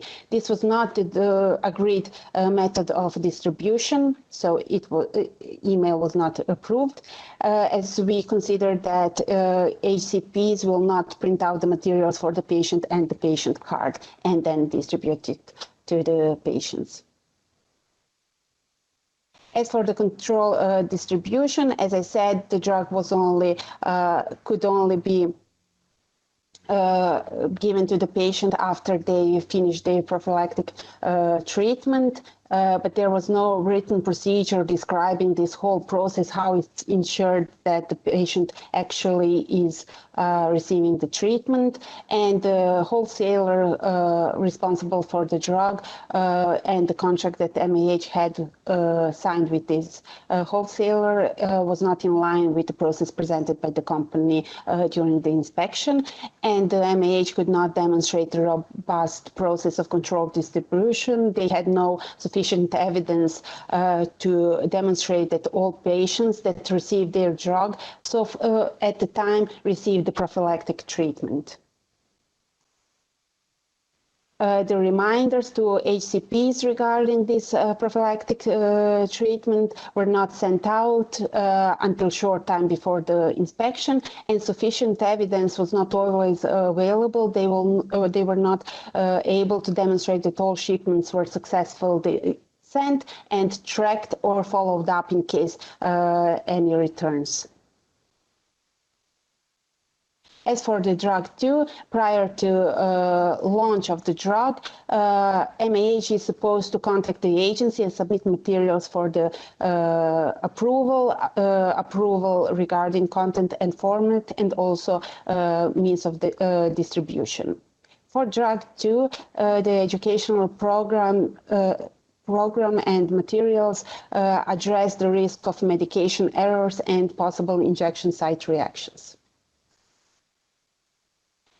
These materials were submitted to Halmet for approval only after we have contacted them and told them that they need to implement these materials.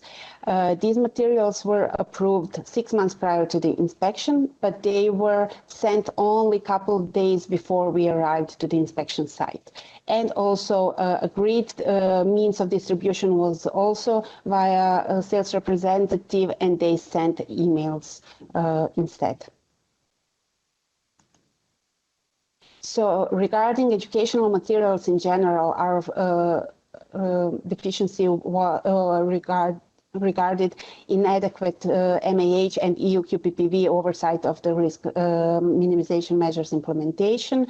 The implementation was tracked within regulatory affairs, who were supposed to inform QPPV through monthly meetings, but the implementation gaps in Croatia were not previously identified, and MAH then stated during the inspection that a new process was under discussion. So kind of we got the feeling that they were aware of the omissions in the process and they were working on them.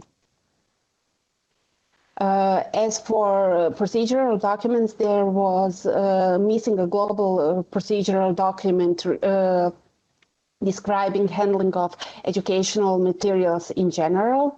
There was only this one document regarding this controlled distribution for drug 1, but this procedural document was outdated. It was not reviewed for a longer time.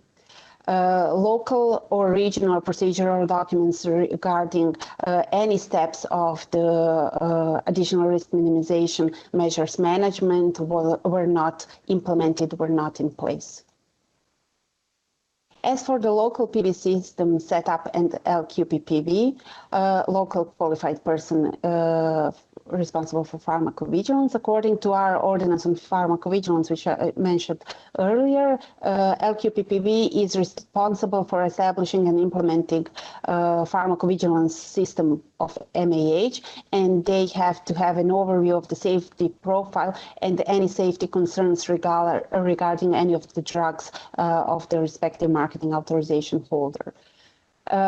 During this inspection, it was concluded that there were omissions in local PV system set up, and the local QPPV did not have enough oversight of the system. Number of processes were not established or described in written procedures. As for the training, omissions in this process were also identified. Training was not provided to the local employees, or it was provided with delays. Deficiency in provision of the initial training were observed. The initial training was either not planned at all, or it was not executed in a controlled manner. Continuous training was not planned and documented, so annual training plans were not available. Training on new safety information provided and performed with delays. So as these drugs are all drugs with additional risk minimization measures, we expect them to be up to date with everything what is going regarding safety of this drug, and to keep their employees informed, especially the employees that are in direct contact with the HCPs, mainly sales representatives. As for the audits, the process was also not defined in details in written procedures. Process for defining audit universe was insufficient, meaning that not all parties that contribute to the pharmacovigilance system were taken into account and considered when doing risk analysis and drafting the audit plan. As written here, insufficient risk analysis methodology was also detected. Also, independence and objectivity of audits and auditors was not ensured and defined within the written procedures. This is one of the requirements laid in European legislation. So all the auditors need to be objective and independent. Some of the audits were conducted by use of a questionnaire.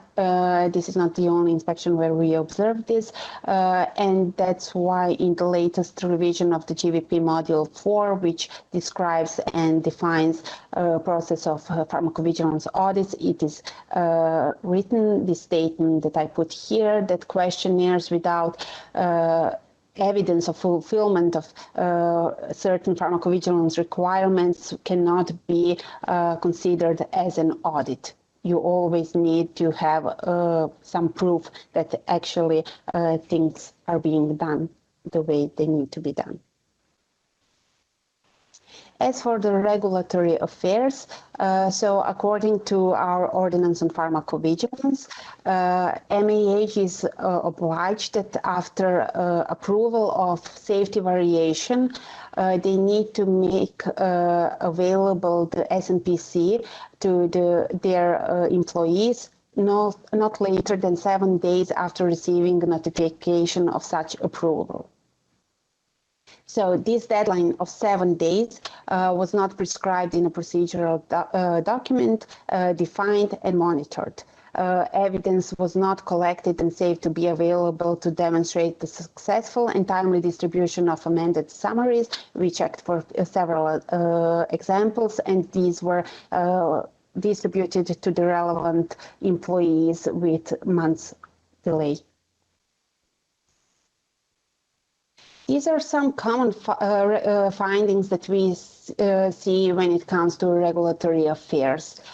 These regard late submission of safety variations for nationally authorized products, or variations are not being submitted at all. Also, we see delays in change requests for implementation into the packaging after safety variation approval.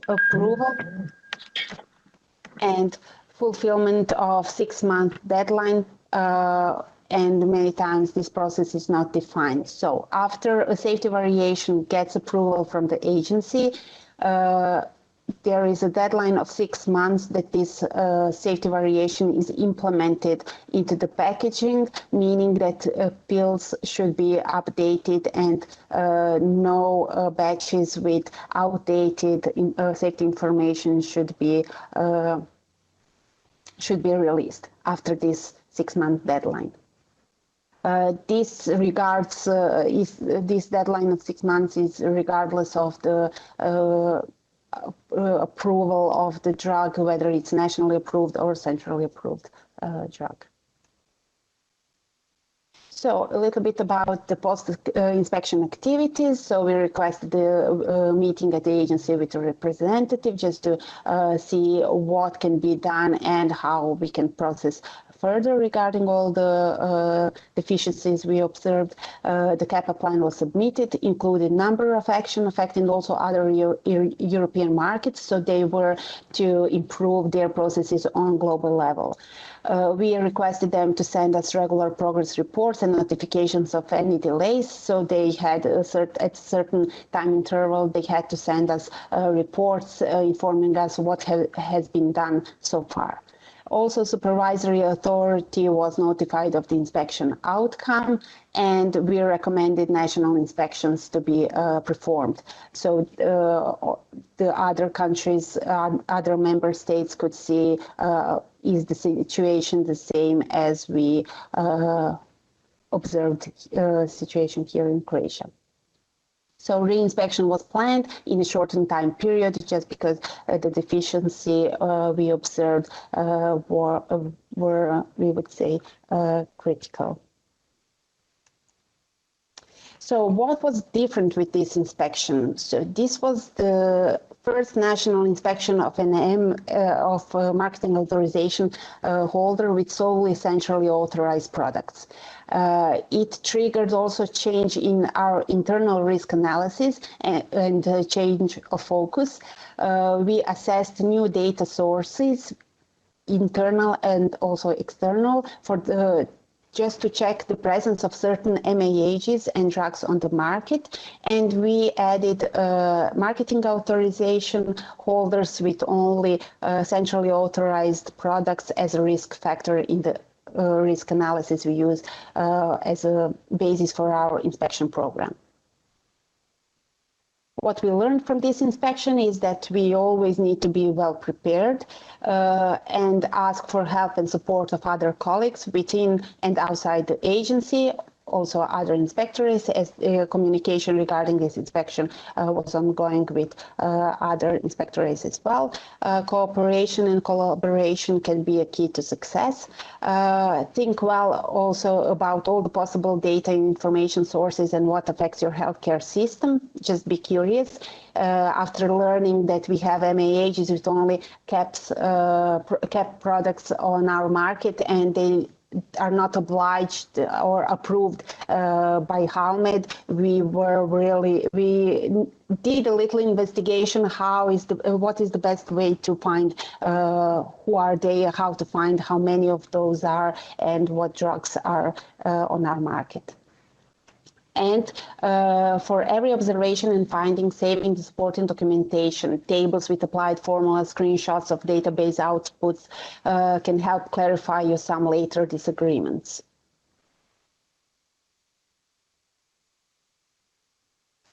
So for the end, what is the inspection result?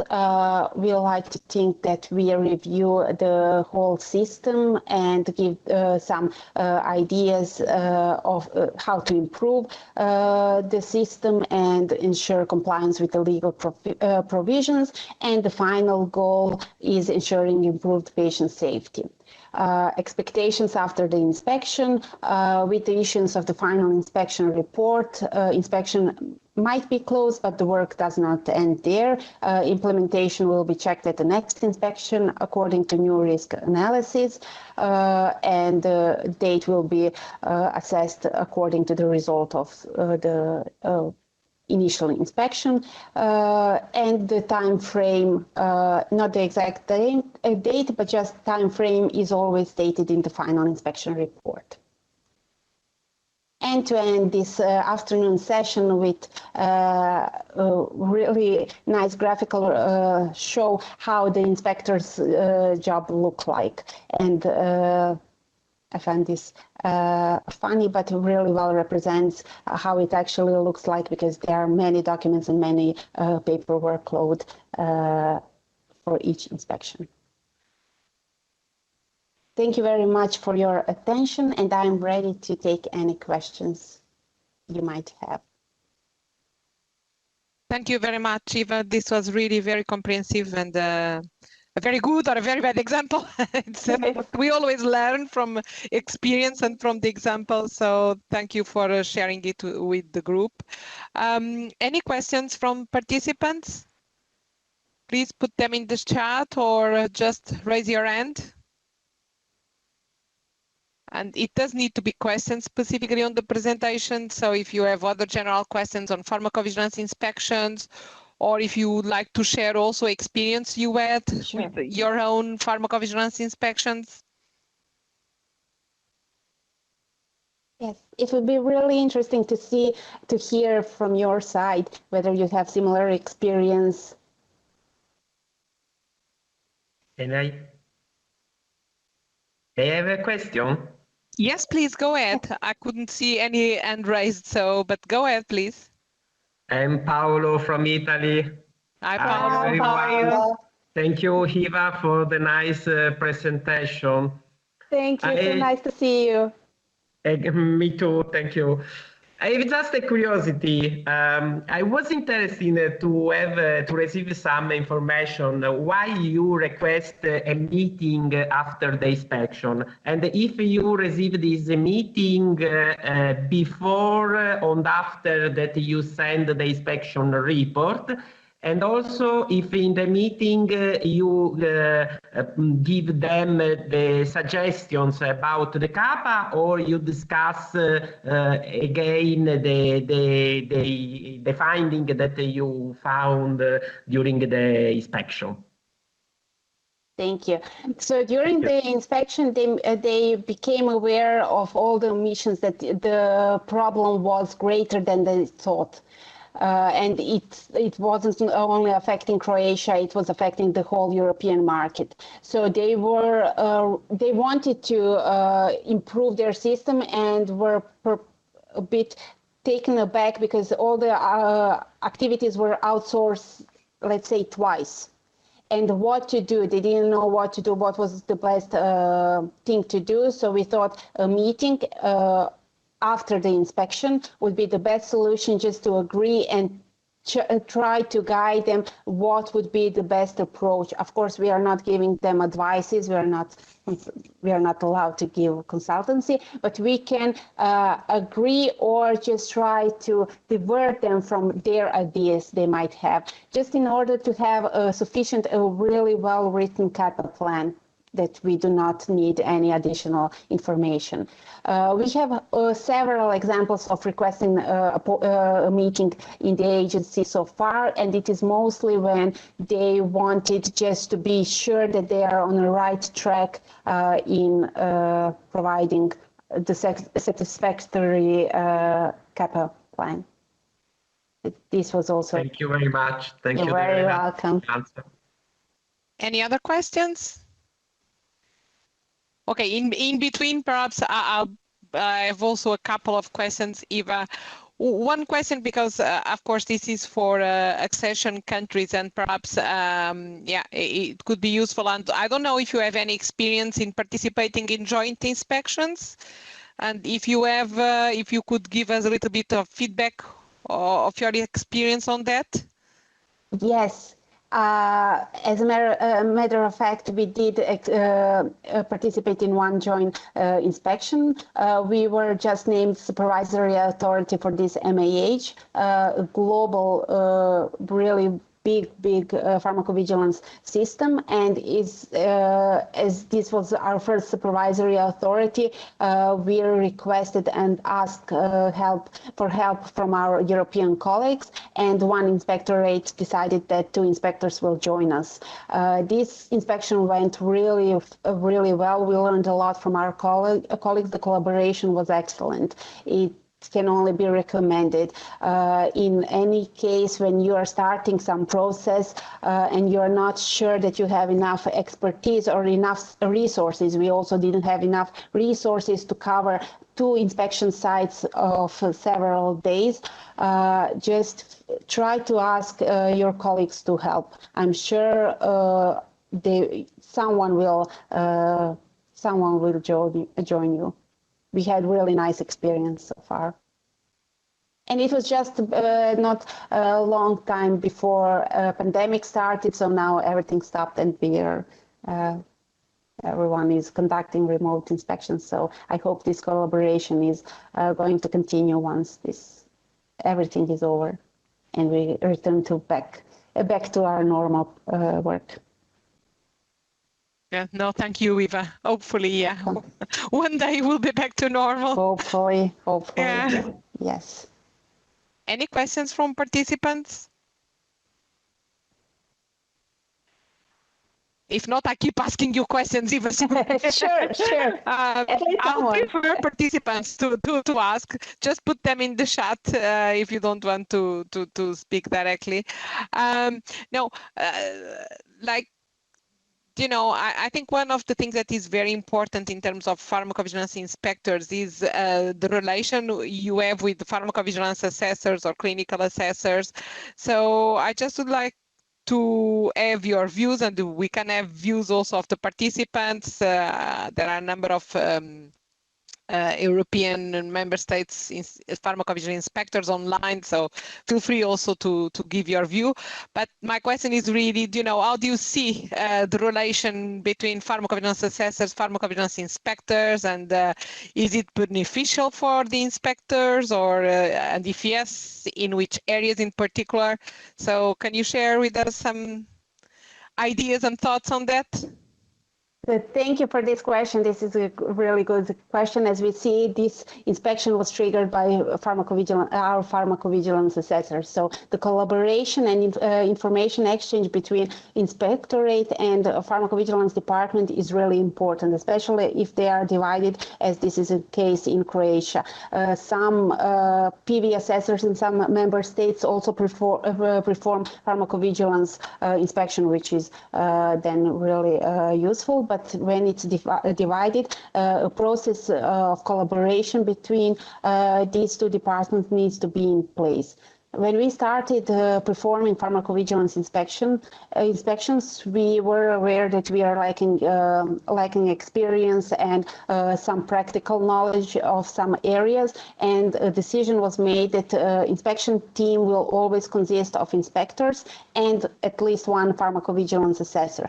And in particular, a pharmacovigilance assessor who is expert in some area that is might be potentially interested in that inspection. For example, in this inspection in question, a person who is responsible for approval of educational materials and coordination of this process at our agency joined us for this inspection.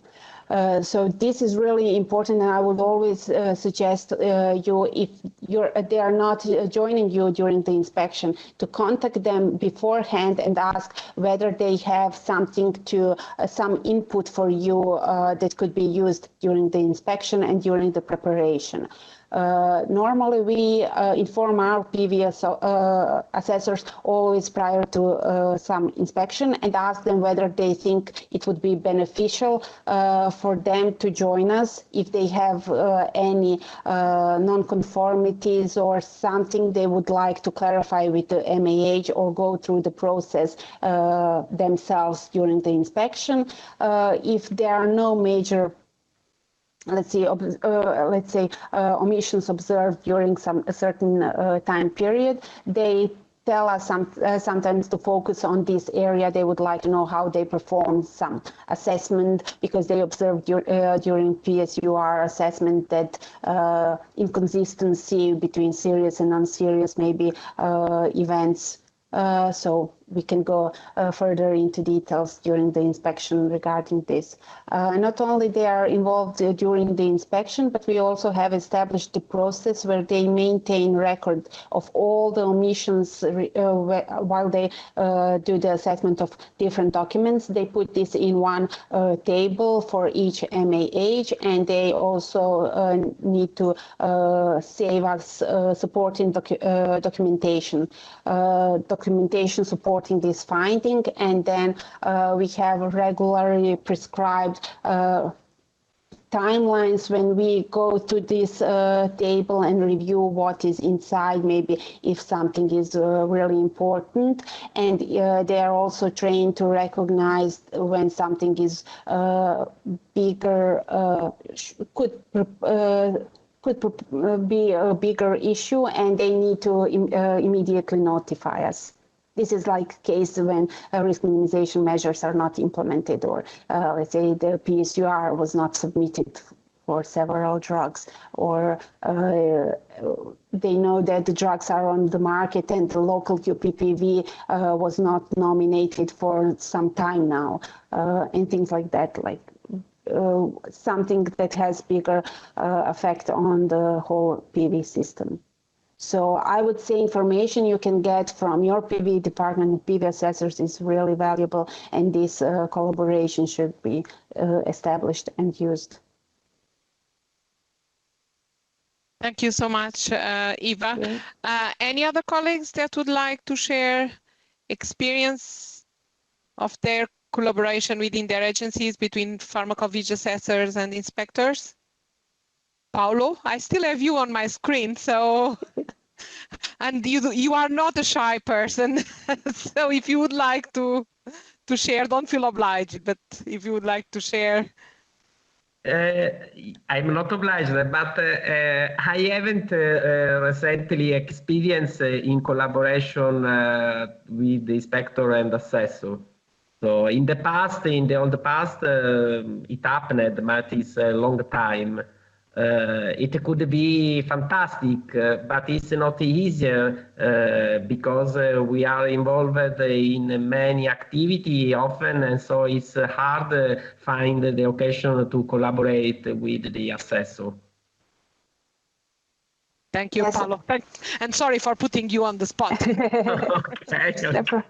Yes, I know it can be a tricky one because everyone is busy in their own work. But for example, now during this burden with reports regarding COVID vaccines, we had a nice collaboration regarding this because we inspected one of the MAHs. We got the input from our assessors because they observed they are responsible for assessing all the reports that are incoming.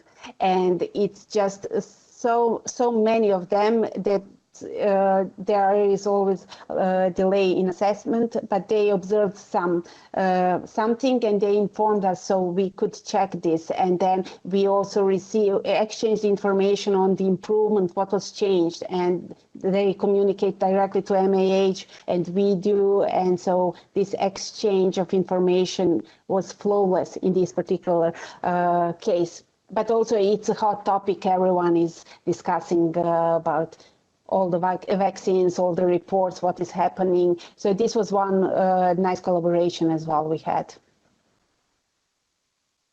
But I understand they are all busy, but if you put it in a procedure and prescribe, then maybe yeah, you can kind of make them.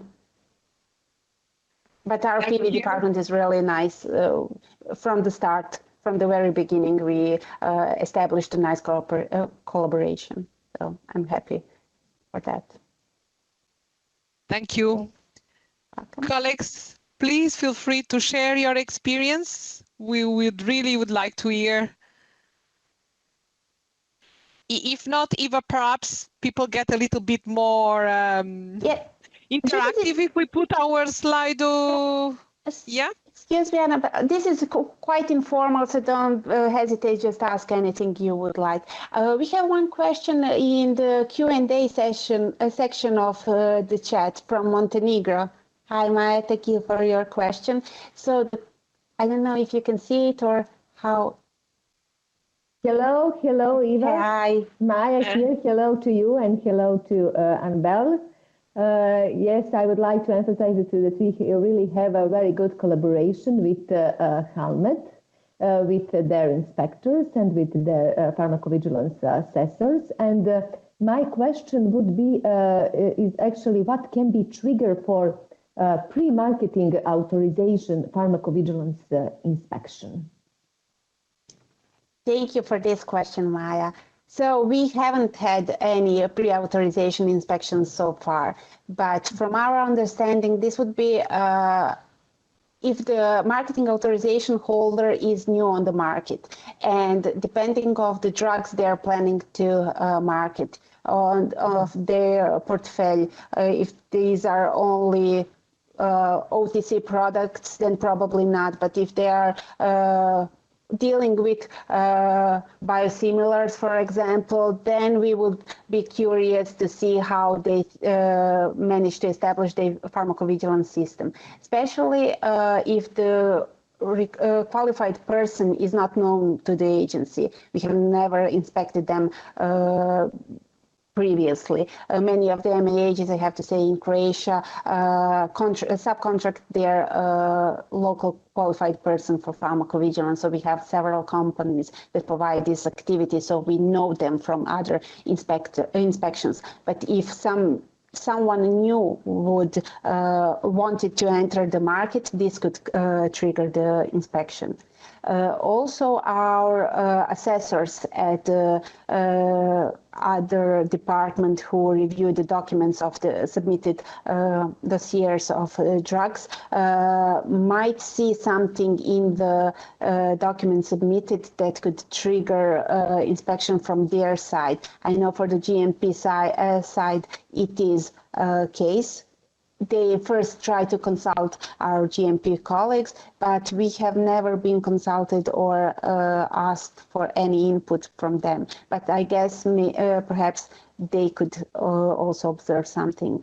If the part of the dossier also has to contain the overview and summary of the pharmacovigilance system, and also the signed copy that EU QPPV is nominated and available. So if this is missing, for example, and after they send the deficiency letter, MAH still doesn't answer and provides satisfactory answers, I suppose this would be a good reason to perform a pre-authorization PV inspection. Thank you, Eva. And on EU level, are these inspections often, or are they regularly performed, or are really for some exceptional cases or rare cases? Not to my knowledge that any of these pre-marketing authorization inspections were performed. So I would say they are quite rare, if any. So most of the MAHs are well known, and post-authorization inspection is still the majority of inspections conducted on the EU level. Thank you. You're very welcome.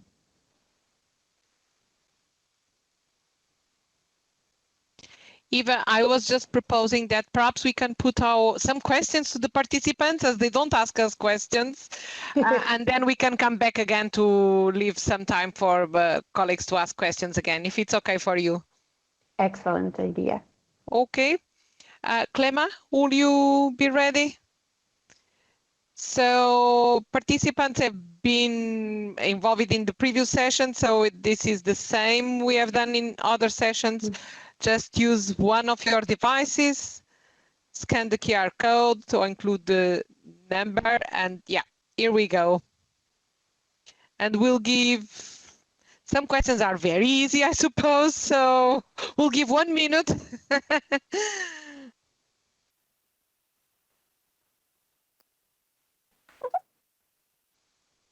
This is interesting how the percentage is changing. Yeah, indeed. So in the last session, we finished when we reached the 15 answers. So okay.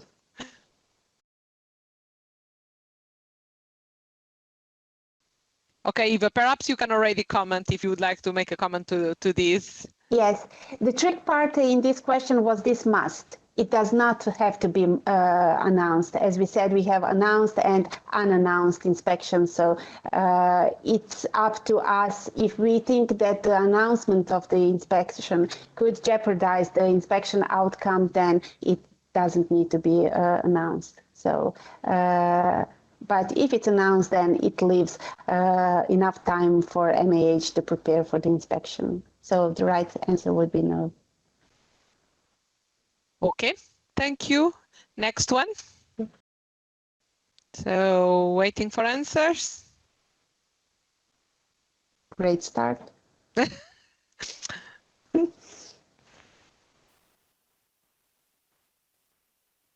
So it looks like everyone is in agreement. Eva, yes. Comment. Eva, would you like just to, say a couple of words? Yeah. Yes, so the answer is yes, it's 100% correct. So inspections can be performed by only one inspector, but if there are 2 or more inspectors within the inspection team performing the inspection, a lead inspector should always be appointed. This lead inspector has several responsibilities and duties. the lead inspector is then the main contact point and communication channel between MAH and the inspection team. They they announce the inspection, they coordinate preparation of the inspection, and during the inspection conduct, they lead the opening meeting and closing meeting, and they also coordinate the inspection report writing and issuance and CAPA plan submission and review. So lead inspector should always be appointed. Thank you. Next question. Yeah, okay. You just gave some answers, but that's fine, just to see if people were attentive.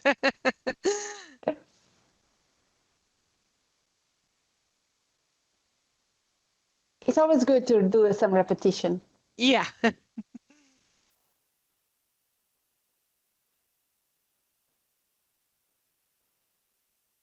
Okay, it's changing with the votes, so. Okay. Yeah, so we have 20 now. Perhaps you can comment, Eva. So as you, the majority got the answer right, so all the answers are correct. As I elaborated earlier, lead inspector has several roles and responsibilities, and all of the listed ones are applicable to the, their duties. Yeah.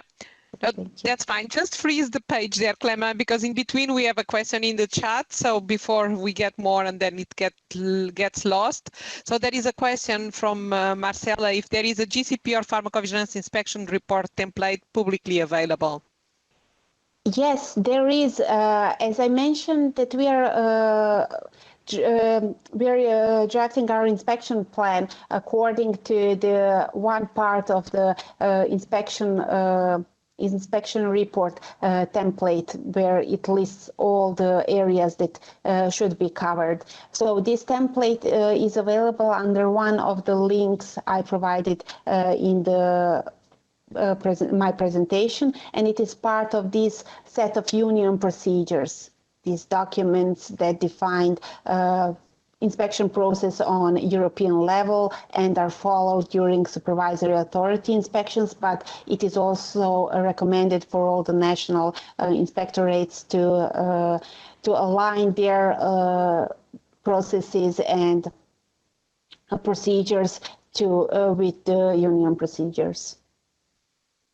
So I can tell for the pharmacovigilance inspection report template that it's available. For GCP, I'm not an expert, as I don't cover this type of inspection. Perhaps someone else. Yeah, there is a GCP inspection report. I can find the link and send then after to you, Marcella, no problem, or to everyone. Yeah. Okay, so shall we move to the next question? On the slide of Clema. So this one is on what is the legal deadline for submitting the Psmf to the National Competent Authority upon request?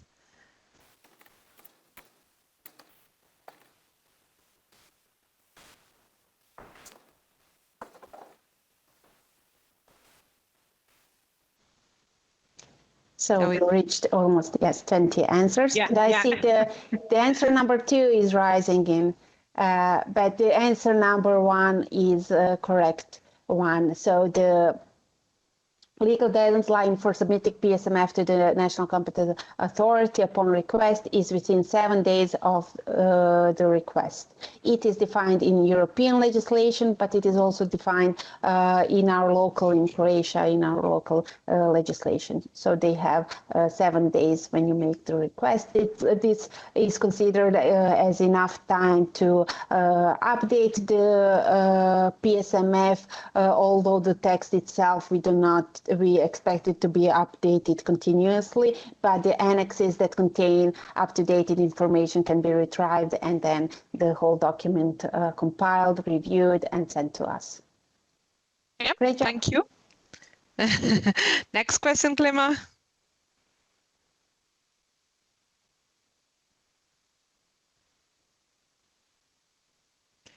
That's a tricky one. It's one of the lessons learned, and okay.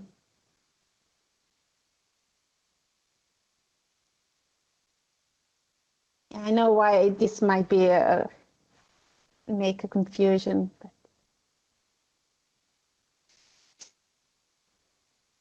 I'm happy to see that the third answer, which is not correct, no one selected.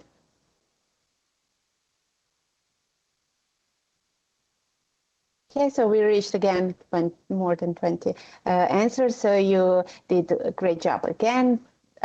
This is the correct answer. So MAHs with nationally and centrally authorized products should be considered, because these centrally authorized products, what we learned from this inspection, so there are MAHs putting a drug on your market that is centrally authorized. Your national agency does not have any responsibility in approving any of the documents for this drug. You don't know when it's put on the market, and many of these drugs have different educational materials in place, or different some obligations regarding RMP imposed. So this might be checked during supervisory authority as a sample, but it's not sure that it will be checked for your country. And as you are responsible for your territory, these MAHs should also be considered when drafting the national inspection plan.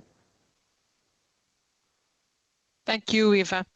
I mean, we are doing the Slido, but feel free to continue to ask questions, and we'll give priority to your questions.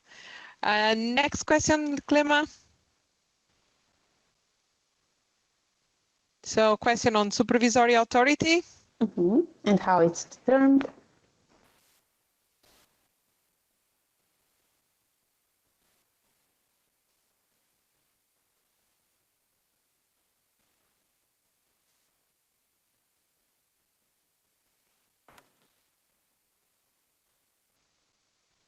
This is an interesting one.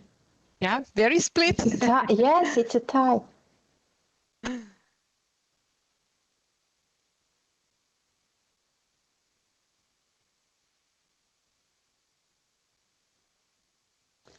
So we again reached more than 20 answers, and we are still, the correct answer is, has the most votes. So supervisory authority for human drugs is determined based on location of the Psmf. This regarding QPPV and relation, this is still applicable, Annabelle, correct me if I'm wrong, for veterinary drugs. So supervisory authority is determined for veterinary drugs based on the location of QPPV. But I think with new legislation, this will be also changed. But for human drugs, location of the Psmf defines which country is the supervisory authority. Yes. Thank you. So next question then, Clema. So areas covered during a routine pharmacovigilance inspection.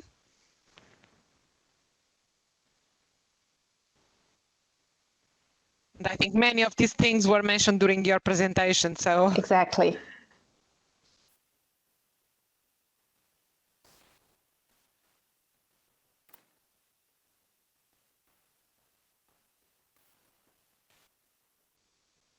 One more answer, or we can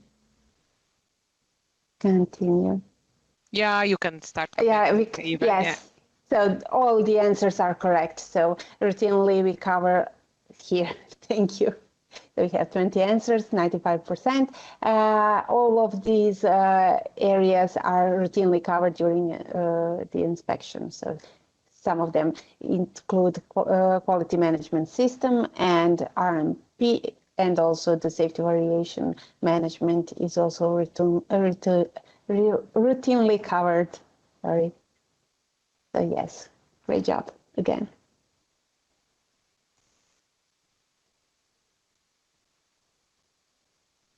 We can move to the next question, or you have some questions maybe? This might be a tricky one, but it's not something that wasn't mentioned during the presentation. So, and it's advanced training, so I'm sure you know the answer.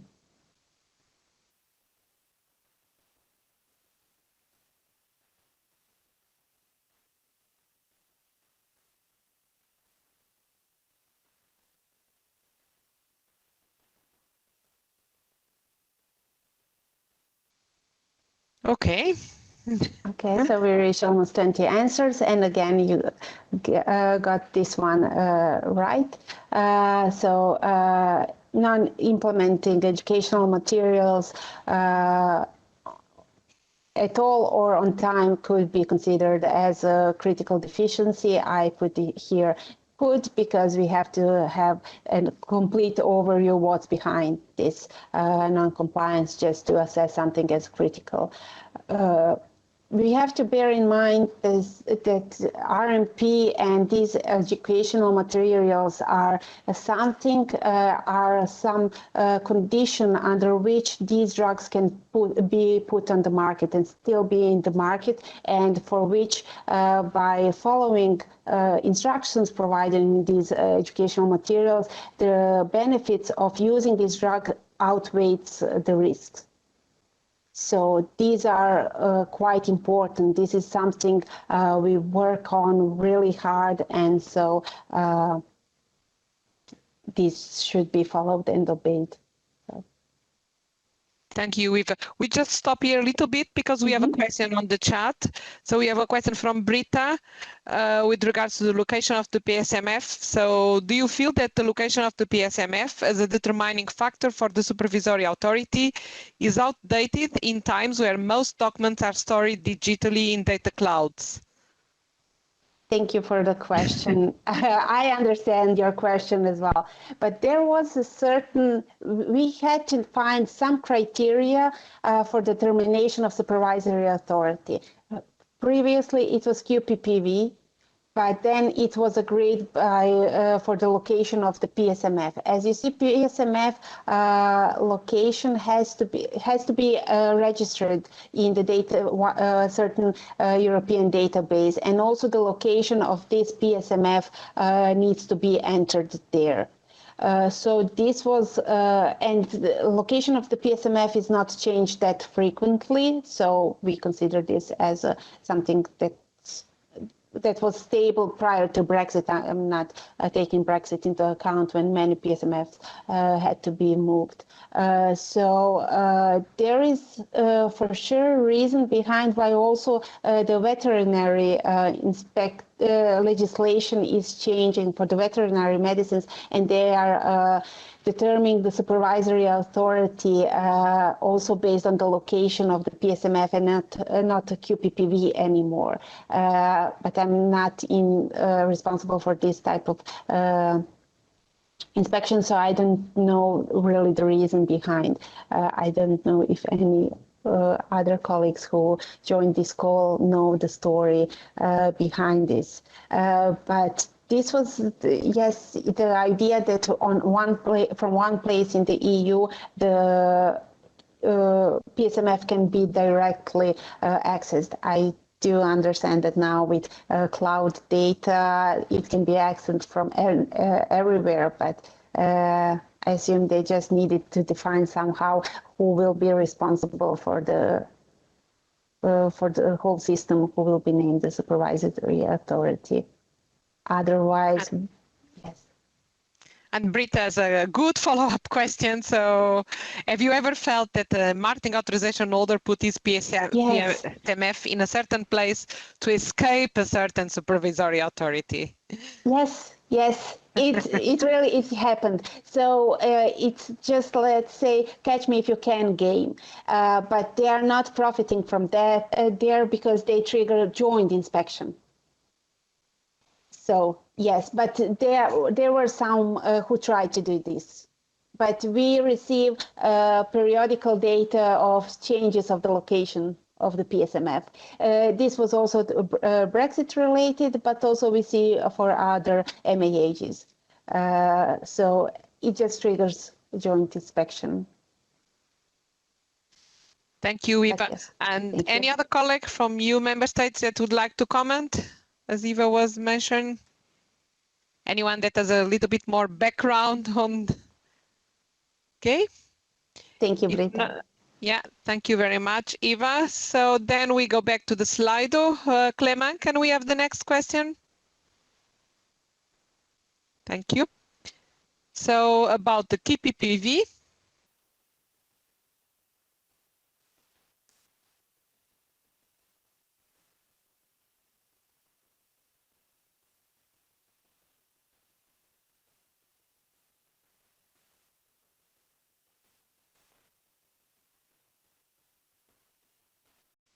So just a few more answers. Mhm.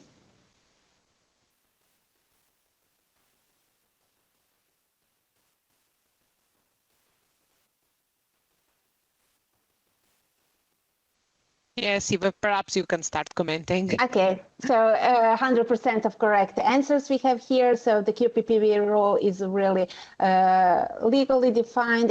The responsibilities that lay with QPPV are great. They're responsible for the whole system and have to have a complete system oversight. They do not have to perform all the activities by themselves. They can delegate these to different employees, but this has to be duly documented, and also the responsibility always stays with QPPV. So responsibility cannot be delegated.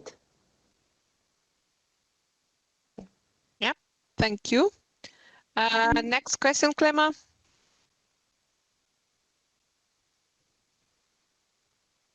So closure of inspection.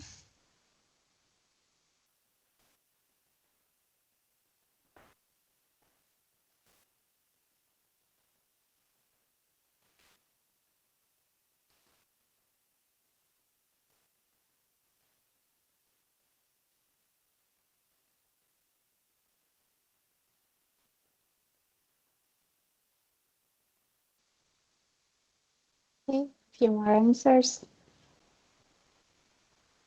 Yeah, perhaps you can go ahead, Eva. Yes. I think participants are getting tired. It's getting late. Yes, I can understand. So yes, you have a little energy left for this late afternoon. The majority of answers are correct. Congratulations. So we consider that we can close an inspection when acceptable CAPA plan was submitted and we issue a final inspection report. The confusion that might be provided regarding the second chosen answer is the submission of proof that all CAPAs have been successfully implemented. We do not routinely request all the MAHs to implement, to send us proof of the successful CAPA implementation or these progress reports, as I mentioned earlier during this presentation. We ask that only for some MAHs in case when, for example, the implementation and the changes in the systems are let's say big, that it will take a longer time period. So we don't want to leave them for 9 months, 1 year, just to trust them that they will implement everything that is suggested. So we ask them to send us a progress report. But we consider the inspection closed after the final inspection with acceptable CAPA plan has been issued. Thank you. Thank you. And I think you will be happy to know that we will have the last question now. So, Clema, the last question, please. I think this is an easy one.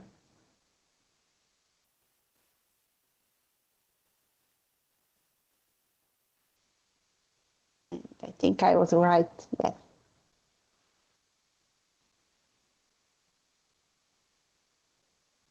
So yes, inspection outcomes are shared between member states for all inspections that have major or critical findings. Inspection reports, if they are written in English, or summary of inspection are shared between member states, as I mentioned, by using this common repository, which is really useful. So we have information on the MAH inspections conducted by other member states for a certain MAH, and we also review these reports as a part of preparation for the inspection. And if we see that our colleagues from another country detected omissions, let's say in auditing process, which are likely to be observed during our inspection as well, we will not duplicate the finding. There is no point in duplication of findings if the MAH is also already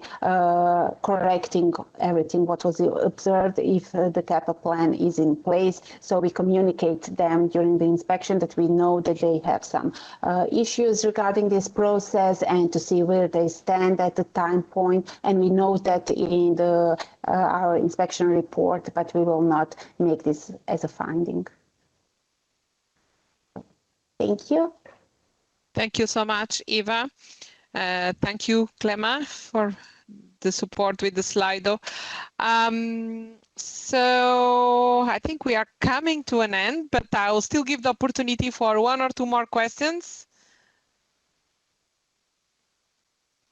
Anyone for a last question? Okay. If not, first, Eva, thank you so much for your contribution to this training. This was really a very, very good session.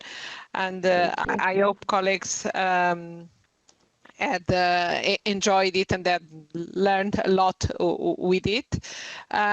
So thank you. And thank you for all participants and for replying to our questions, for the questions you have put.